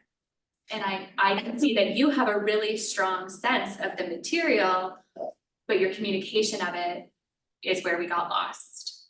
Okay, so sometimes, sorry, go ahead. Also understanding that at a workplace or wherever you end up being, there are different perspectives. People are bringing their own experience in as well. We always take it from our experiences and then bring in new ideas and try to make sense out of it, right? So everybody's doing the same thing, right? Yeah, so we might value things So we differently. might, yes, Yeah. we allow that.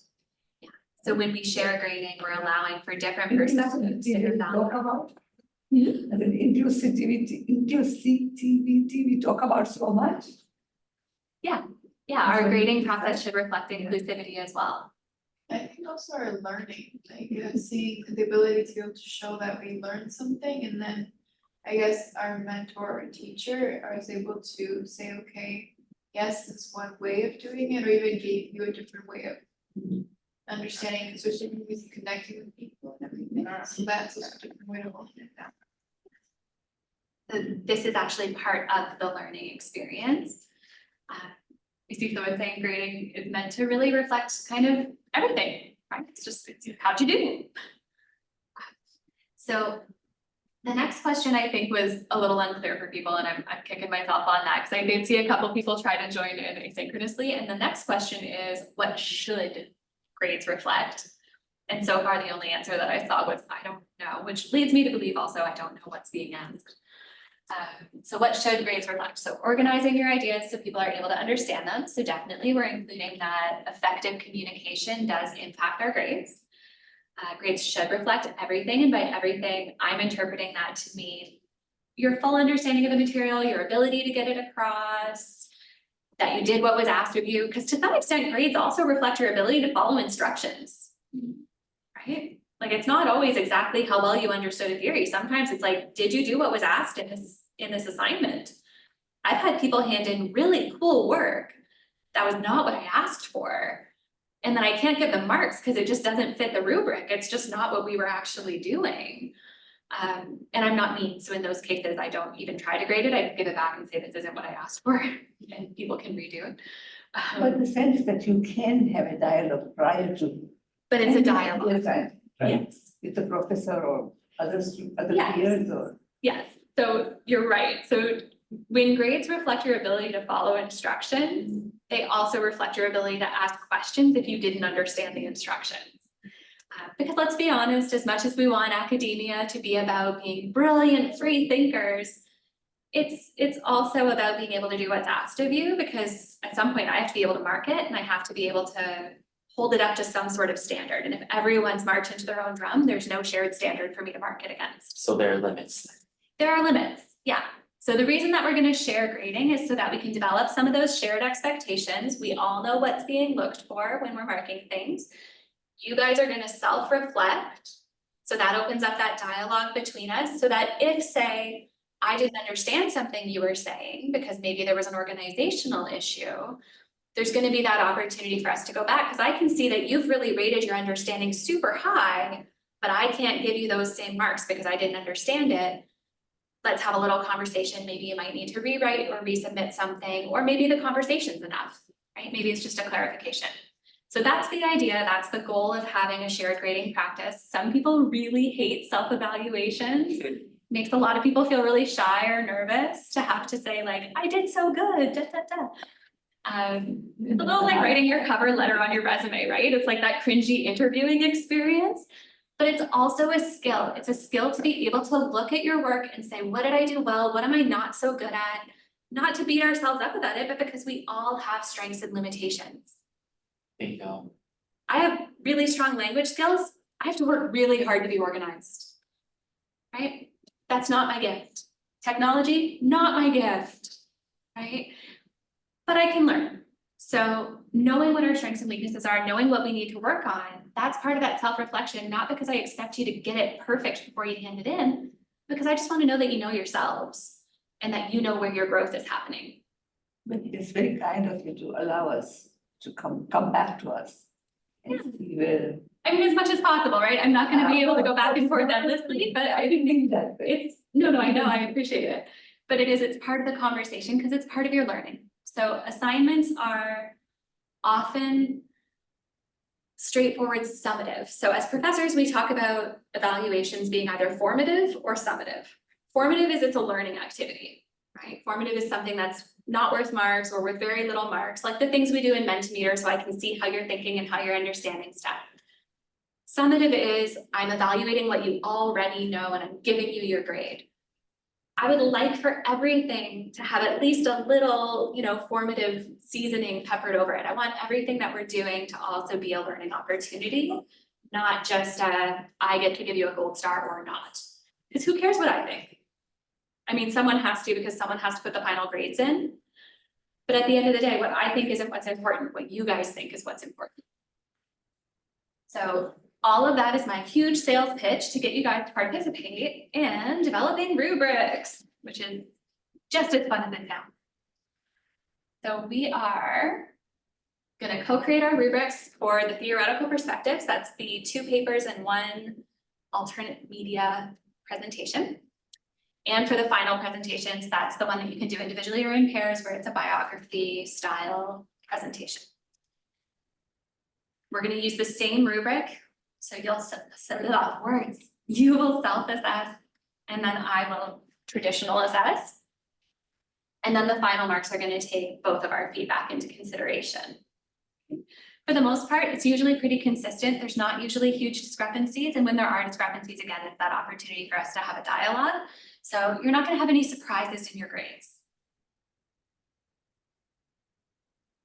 So we already touched on this. We're doing this to encourage you guys to think critically, for there to be self-reflection, for there to be shared understanding. And because hopefully it also helps us to all feel really engaged and motivated when we're doing assignments, especially when like winter hits and it's cold and it's dark and you just want to go to bed because why is it already dark at 4:30 in the evening and now you're making you read something complicated. So when you're feeling kind of humdrum in a couple of months, which is when these assignments are going to be coming due, hopefully feeling like you have a say in the assignment, that you have a say in how it's evaluated, it's going to help you to feel a little bit more energized. That's my, again, psychology hat coming on there, but We're not really that much crybabies, we'll assure you. I'm not big of a crybaby. I'm glad you're not, Simon, but man, talk to me in November and I'm gonna be like, I don't wanna do anything. It's cold, it's dark. So are you saying that I'm more confident? I think you probably aren't as impacted by the sun.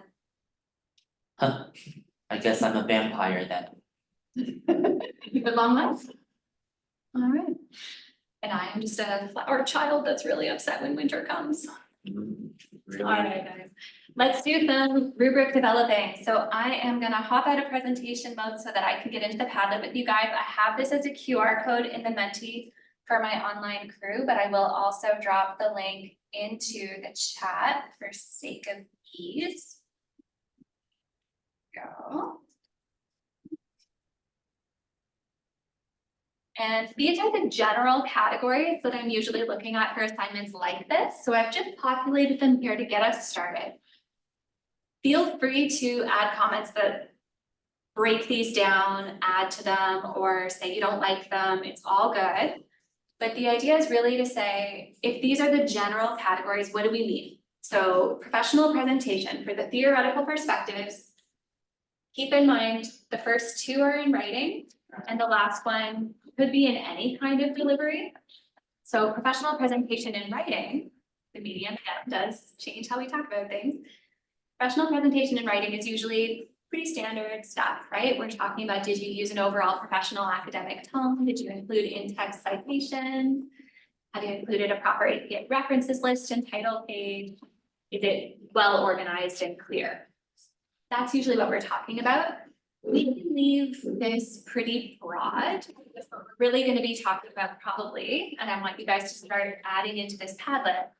In terms of professional presentation for the theoretical perspectives, I just want to know that you've been able to articulate yourself clearly, that your ideas follow a logical organization pattern, and that you are referencing your source material appropriately in whichever medium we're talking about.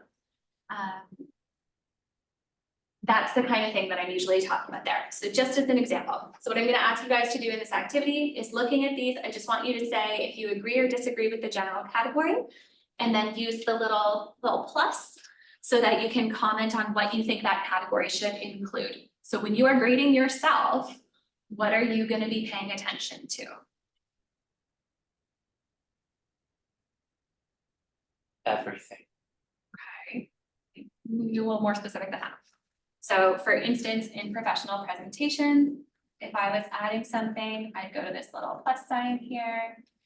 And It doesn't show the plus sign. so you show the plus sign.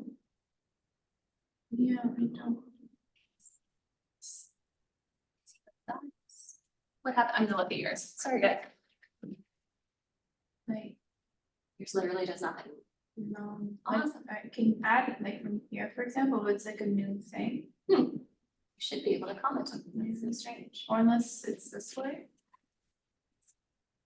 If I'm writing something.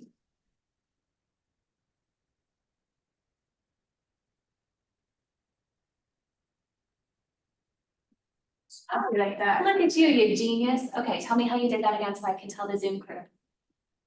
So we're gonna see your chat. Okay, And then over here is like the sections that you can put in, for example, like understanding theory, you can put writing, for example. so I'm gonna try to articulate this for the crew on Zoom who are probably similarly struggling. I have a, So while you're on your computers, the green plus sign at the bottom of your screen, when you click on that, it's gonna open another window. And then there's gonna be a couple of little options in sort of like faded gray at the top. It says professional presentation, but it's basically the sections. And that's where you're gonna click so that your comment goes under the correct section. I'm not sure why you guys don't have the same lovely plus sign, but I know that. just gonna check. What's on you?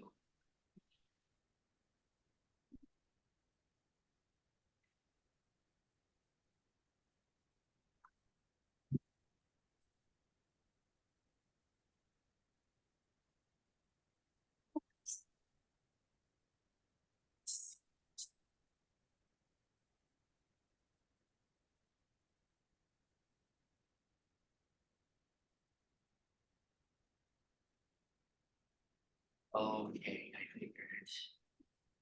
Just for fun, let's see if this link works better. I assume. Virgo.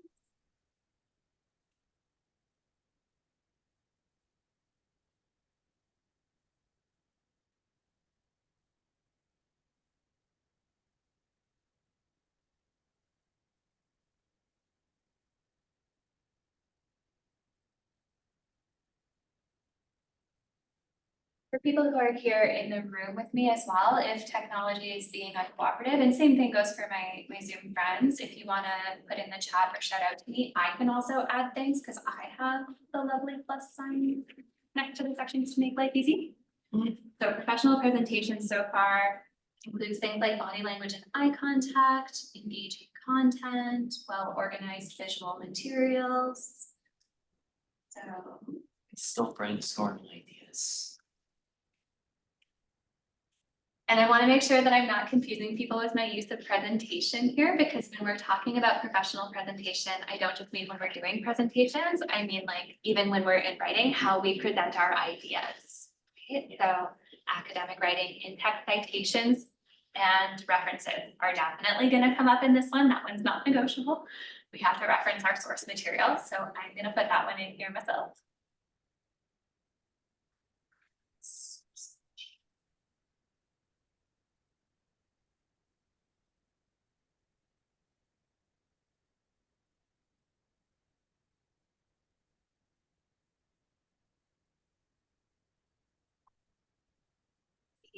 Got a point coming in under the persuasive argument category, so providing pros and cons of what you're arguing for while having the intention about why your argument is valid.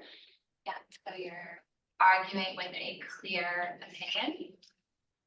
So you're presenting both sides of an argument, but your opinion's clear. Is that what that means? Yeah, it's more like, at least what I've understood of persuasiveness, that you're giving credit to the argument that you're counterfeiting, but at the same time, you're explaining why you think this way, but not disrespecting the other person's point of view. For example, like if you have like a theory and you're disagreeing with that theory, you're gonna give points as to why that theory has its own credibility, but still you're bringing your credibility. Excellent, yes. So a sound persuasive argument acknowledges the counterpoints and makes its own point stronger. Yeah. So under personal perspective and real world examples, I see personal perspective, so acknowledging our firsthand experiences, giving real world examples based on credible sources.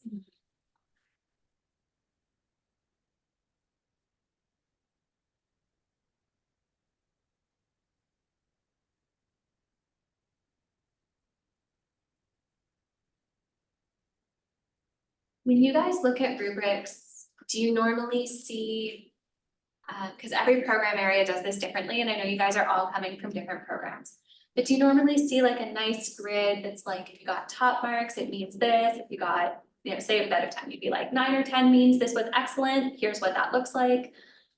7 or 8 means it was fairly strong, here's what that looks like. And then, you know, unsatisfactory or missing, da, da, da, da, da, da, da. So what I want us to think about here is how many marks do we think each section should be worth? If we're kind of talking about what top marks would mean in these categories, that's great. That's sort of the first thing we want to think about. But also, how heavily weighted should each of these categories be? So keeping in mind our learning outcomes for these assignments are really around critical thinking, showing your understanding of theory and your ability to engage with theory and pull on other ideas to support your argument. And so I just want you to think about, for instance, professional presentation matters because of course we aren't plagiarizing, we're citing our sources and we're communicating clearly, because if we're not communicating clearly, I can't give you the marks for ideas I didn't understand. But at the end of the day, the learning outcomes are not based on professional presentation. So I do expect a higher level of writing because this is a degree level course, but this isn't a writing class. So it's a part of our mark, but it probably shouldn't be worth the most, right? So I'm gonna do something like that be worth. Keeping in mind the whole thing is worth 20%. So if we wanted to start kind of breaking this down. But if you say that it's not based on our learning outcomes, the course is based on the learning outcomes, no? Sorry, what I mean is the learning outcomes for this assignment, which are our learning outcomes for the course, are around things like your critical thinking skills, your engagement with the material. This isn't a literature class. This isn't a creative writing class, right? So professional presentation is important because it's a degree class and you have to communicate your ideas. You can't plagiarize and all that stuff. But it's not worth the most of your grade because it's not relevant to the assignment. So for instance, if the assignment's worth 20 marks, I would often maybe give like 4 marks for professional presentation. The majority of marks are for content. Right? Maybe 4 is too many, maybe it's not enough. What do you guys think? It depends. Because if you can't convey the message, if you don't have the professional standing, then what is the point? If somebody didn't get the message you're trying to deliver, then you haven't really been. Well, and then that's going to affect your marks in those other areas anyway, right? So to some extent, that's why professional presentation can be a really small amount of marks, because if it was that bad, it's going to be reflected in your other areas too. Yes. Right? So do we think professional presentation should be worth? Maybe like 5. You think maybe 5 out of 20? I can do that. I think it should be less. 1/4. Maybe like 3. Yeah, I 3. think it should be about 3. But sometimes you're just nervous on that I think day. the more you know about it, and even though you don't know how to organize it to the best of your abilities right now, having a better understanding of your persuasive arguments or personal perspectives in real life, that will kind of come to place when you are better acquainted with it. And it will be easier for you to talk professionally later on. Like it's not going to automatically happen. So to your point then, Yeah. if your confidence talking about the material is going to be something that grows, I think that makes perfect sense. So then those 3 marks are, at least for me, I'll tell you guys straight up, when I'm doing my part of the evaluation, they'll be influenced by things like organization and clear language. And if it's the media presentation one, then things like body language or eye contact, if that comes up, depending on which media you choose. But the main of those 3 marks is going to be just that you didn't plagiarize, that you did your citations and your references, because that is professionalism. So other things will influence, but that's really what those 3 marks are going to be for me. Does that feel fair for you guys? Yeah. Okay, so let's make that one worth 3. Which gives us 17 marks to play with for the rest of this. So personal perspective and real world examples. So this is where you're showing me how you engage with the material. What's influenced the way that you agree, disagree, understand. And you're giving me a real world example to put that into context. 5 out of 20. You want to say 5? I feel like an auctioneer. I'm like, what else? I said. You want to say 8? I feel your own experiences matter where you're coming from, your culture, your own identity. Sometimes I feel that the material is coming to me in a college setup or whatever, the course is not really reflecting my own. Because it is restricted. The history is written by whoever is writing the history is what I'm getting the history as, right? So for you, the assignment is, this component of the assignment is more valuable for you. Yes. Okay, so I've got a 5, I've got an 8. Keeping in mind, we also still have we also still have to be able to give marks for understanding of the theory that you're reflecting on and the persuasiveness of your argument.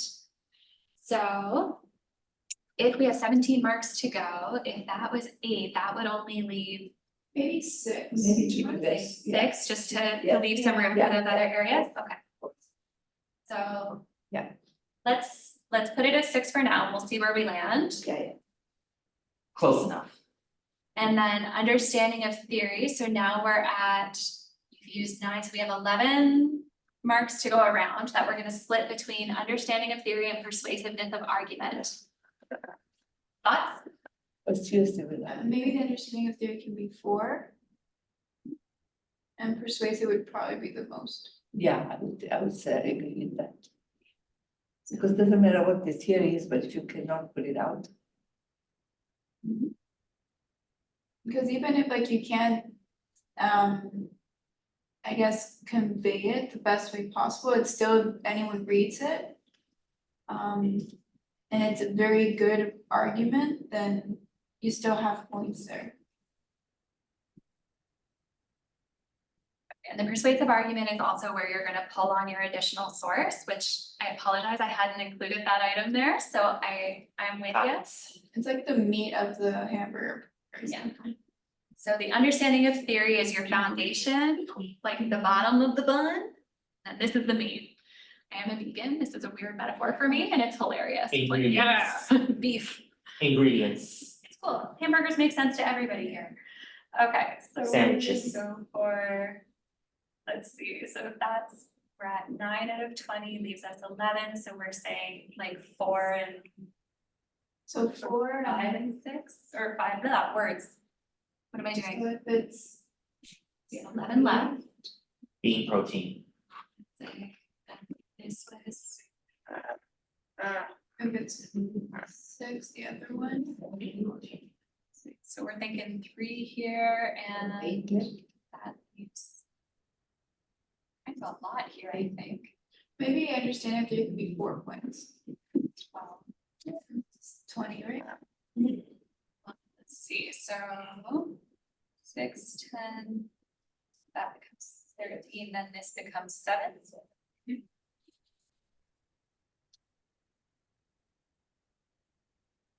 So do we want this to be a 4 and a 7, or are we thinking a 3 and an 8? I said 3 and I got 1 vote for 3 and 8. Have some conscientious. 7 will do. It just makes more sense that way.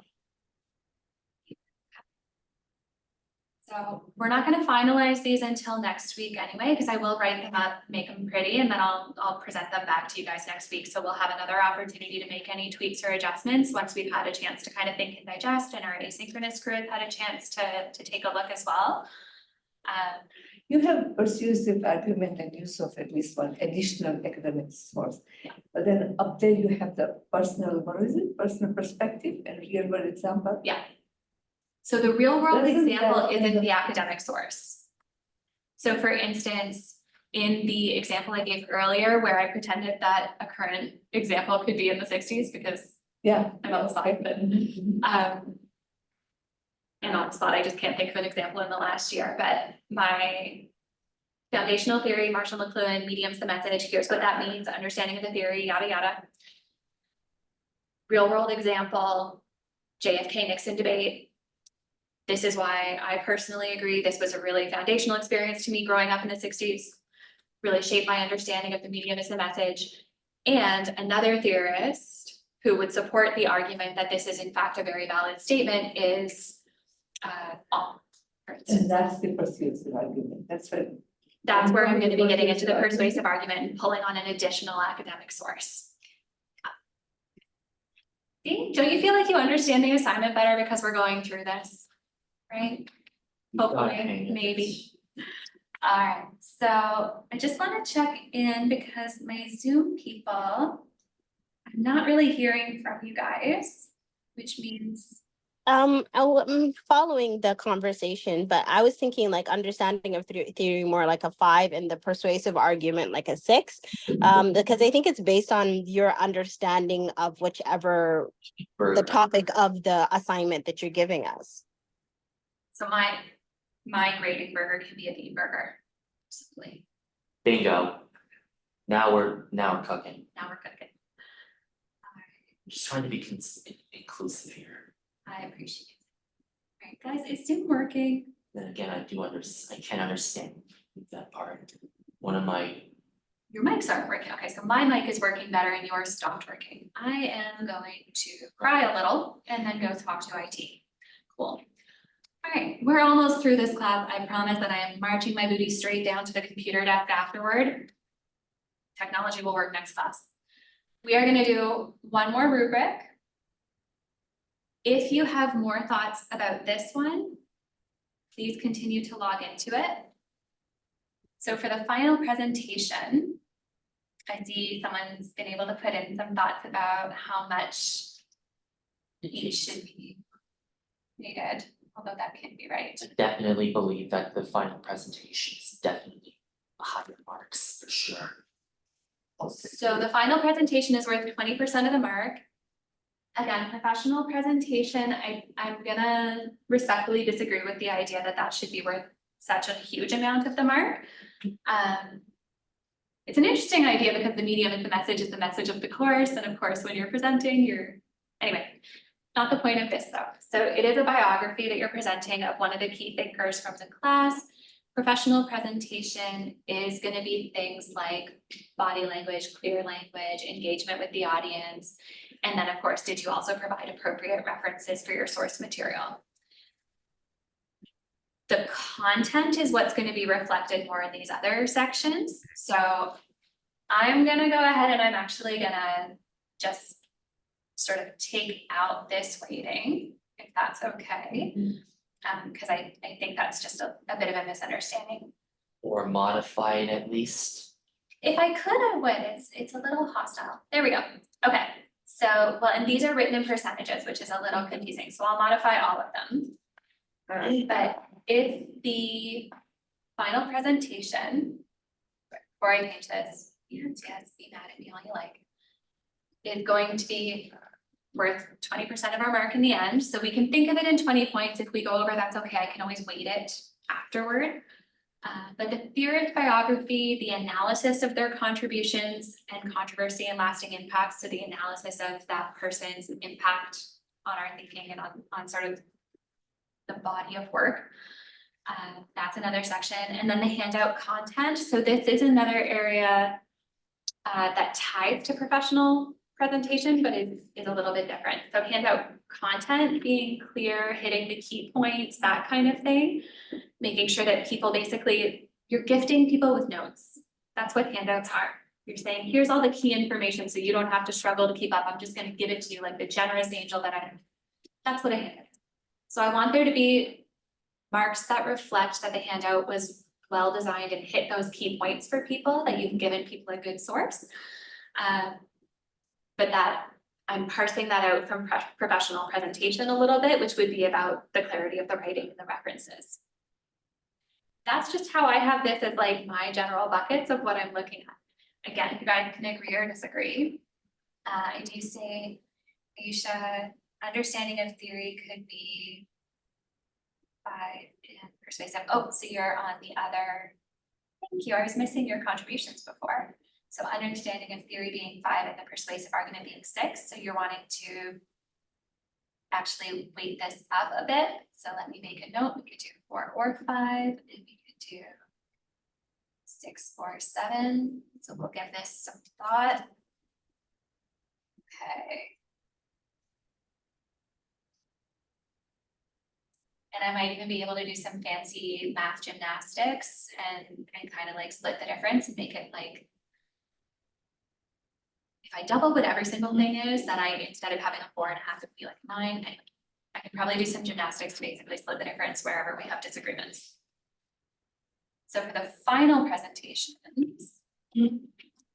are there categories or areas that you want reflected that are perhaps missing? So if we're thinking about, you're going to be doing a biography of a key thinker and then basically an analysis of their work and their contributions. Should I be parsing this out? Like, do we want the analysis of their work to be broken into more sections, or is it okay for it to be one big lump? The thinker being the ones we have in the course material, right? Say that for me again. So for this final, the theory, a theorist would be somebody we have already come across in the course. Yeah. So people are absolutely welcome to do someone that's already from the course. If you want to introduce someone new, like, I don't know, say someone with like, I want to do Andy Warhol because that sounds cool.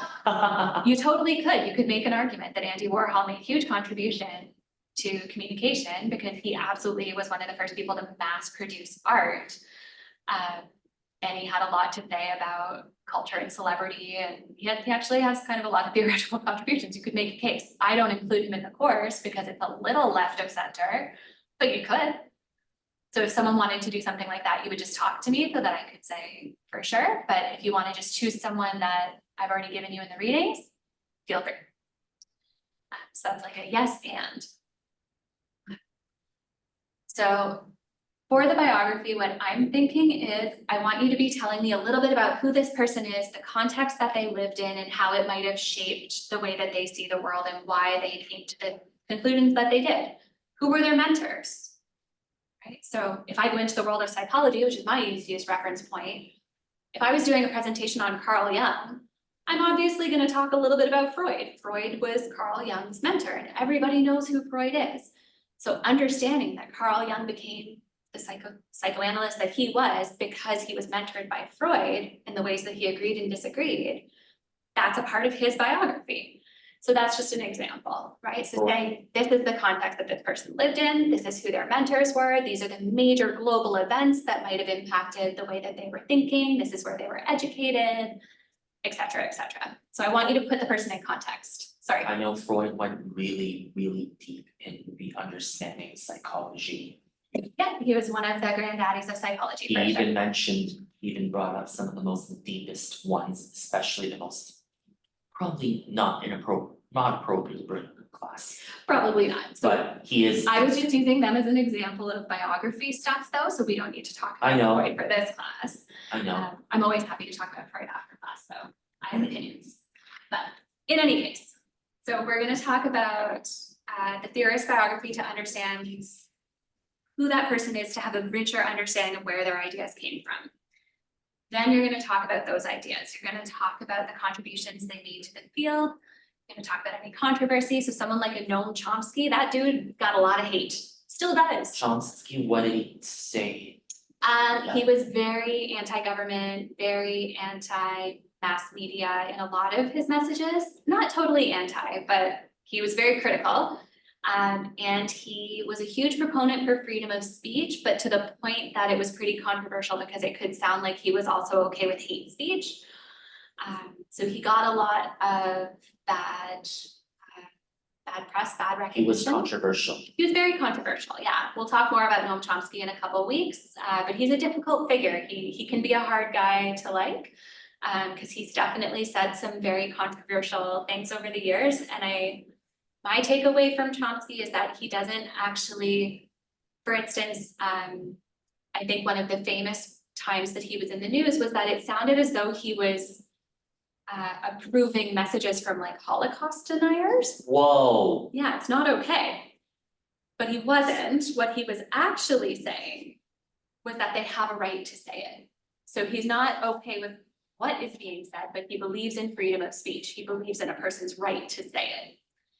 And I think that's an important thing to debate because I think freedom of speech is important, but I am absolutely not okay with hate speech. If I Voltaire hate speech, said something. I kick y'all right out and report you to student conduct. Voltaire said something about that. Where's the line, right? So Noam Chomsky was just very far into freedom of speech. There's a fine line. It can be a fine line, right? So Noam Chomsky couldn't see the line. The line was a dot to him. But that's one of the reasons that we're going to talk about and debate Or who these he, people are, where they're coming from. or he was holding a jetpack and flew right past it. She flew right past the line, absolutely. So when we understand people in context, it also can help us understand some of those controversies a little bit differently, why someone might have some very not cool opinions sometimes that we might not always agree with, and then other times where they might have really great points. So you don't have to like everything about your philosopher. You don't have to agree with everything. We just want to hear about it. So in a way, it's similar to bringing up how controversial putting pineapple on pizza truly is. I think it's even more extreme than pineapple on pizza. That is true. All right, guys, let's get down to business then. So we've talked a little bit about what these categories could look like, or at least what I'm thinking. So how much should professional presentation be worth? If this is really, it's out of 20 and it's basically saying, sorry, I got distracted because I realized I was missing the chat. I'm so sorry, guys. So the mic's not working, it's really messing me up. Mark brought in, Voltaire said, I hate what you say, but I will defend to the death your right to say it. And Chomsky was very Voltaire in that way. Thank you for sharing that. Okay, so professional presentation, how much of our mark do we think this should be worth when we're doing our presentations? 3%.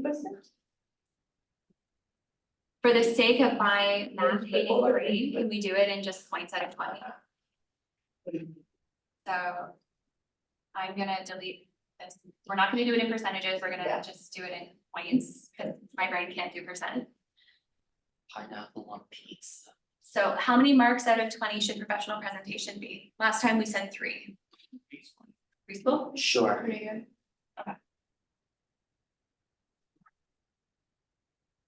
What could be this one? 3 of 20. Okay. All right. What about the biography? Understanding them in context. This isn't that. Right? This is the final. This is the final presentation. Oh, yeah, we have to, I think I would have to do that with 4. 4 of 20? I think so, 5. 5? Yeah, 5. We can try Because 5 now for now. we should have a little bit more grounded understanding. I agree. Yeah. It's about their biographies. Update. Yeah, so maybe even a little bit more. Yeah. Yeah, I agree with that part too. you could say, I'm gonna make it maybe an 8 for now, and then we can tweak it. Sure. Okay, and then the analysis of their contributions and their work. That's gonna be another biggie. Maybe like 5 there, Or it should be more, because now you're feeling. Because we're at- 7, being able to 6. we're at 11. Oh yeah, it could be way more. So we could maybe, But we're already at 11 out of 20 cumulators. let's see how our math goes here. If I make that a 6, then what's left? 17. So for the handout content, that then leaves us 3 marks. Did you provide your peers with Yeah. a good resource? Actually, that makes sense. Does that look pretty good? Yeah. I did the math, it should add up to 20. Or you could do 7 and 7, like yours and biography, and the analyst's contribution, make it even for both of those. I thought analysis should have more, because that's really, it should be. Or maybe they can both combine. So we could make these both 7, that could work. So making them both.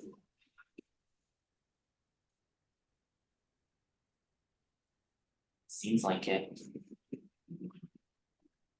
Yeah, we got some agreement in the chat here as well. Thanks for weighing in. Okay. So.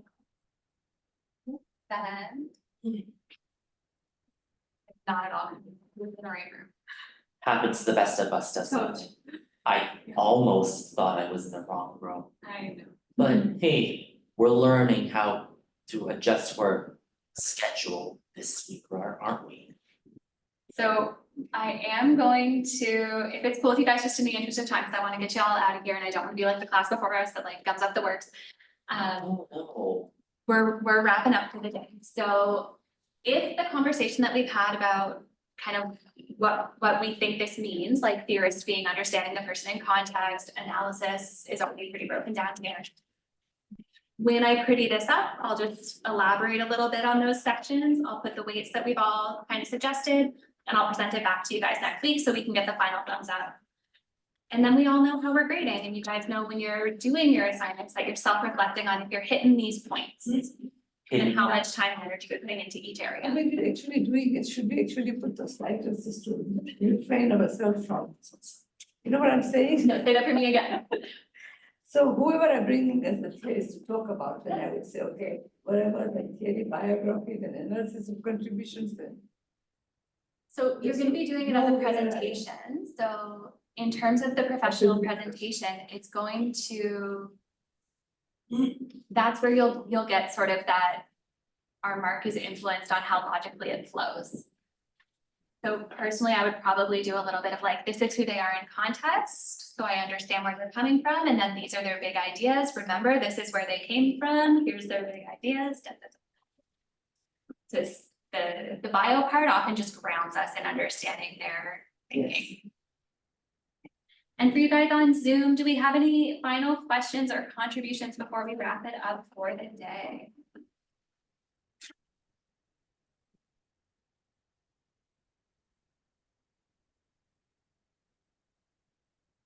Do have that Menti slide at the very end if anyone wants to pop anything in because you've had sort of a flash thought or a question for me that you want to throw into the mix. You can also always reach me by email. My contact info is in the course information folder, and I do drop in hours by Zoom on Mondays from 12 to 2. So the Zoom link is also in the course info folder. And if those times don't work for you, like if it's not cool to catch me before or after class or on Mondays, just email me and we'll set up a time. I'm always happy to connect with people, okay? Thank you, everybody. And going down to the computer services team. And then you're going to be all like, why the truck is everything not working properly? That is exactly what I'm gonna be like. I know. You might not say truck. It's better to censor profanity here. It's a good tip. Yeah, I will. I heard it from a YouTube video where some kid was trying to pronounce truck, then the father realized. Do you know, my nephew went through that phase and he was really obsessed with trucks, like his dad's in construction, and every time we'd be driving down the street, he'd be like, F-bomb. F-bomb, F-bomb, and like screaming in excitement, like giddy, like F-bomb. My mom used to just say fudge all the time. And then, He just couldn't help it, like he couldn't pronounce the tra and somehow it turned into a fa. oh, and then mom's like, just, we understand. And then the father in that YouTube video said, oh, truck me. That's cute. That is cute. All right, I am gonna officially Oh. sign out of Zoom here and then. And since then, you probably started using the word truck to censor the F-bomb. Have a good afternoon. Take care. You too, thank you so much. I guess since then, Natalie started using the word truck to censor the F-bomb. You would think that I would have, but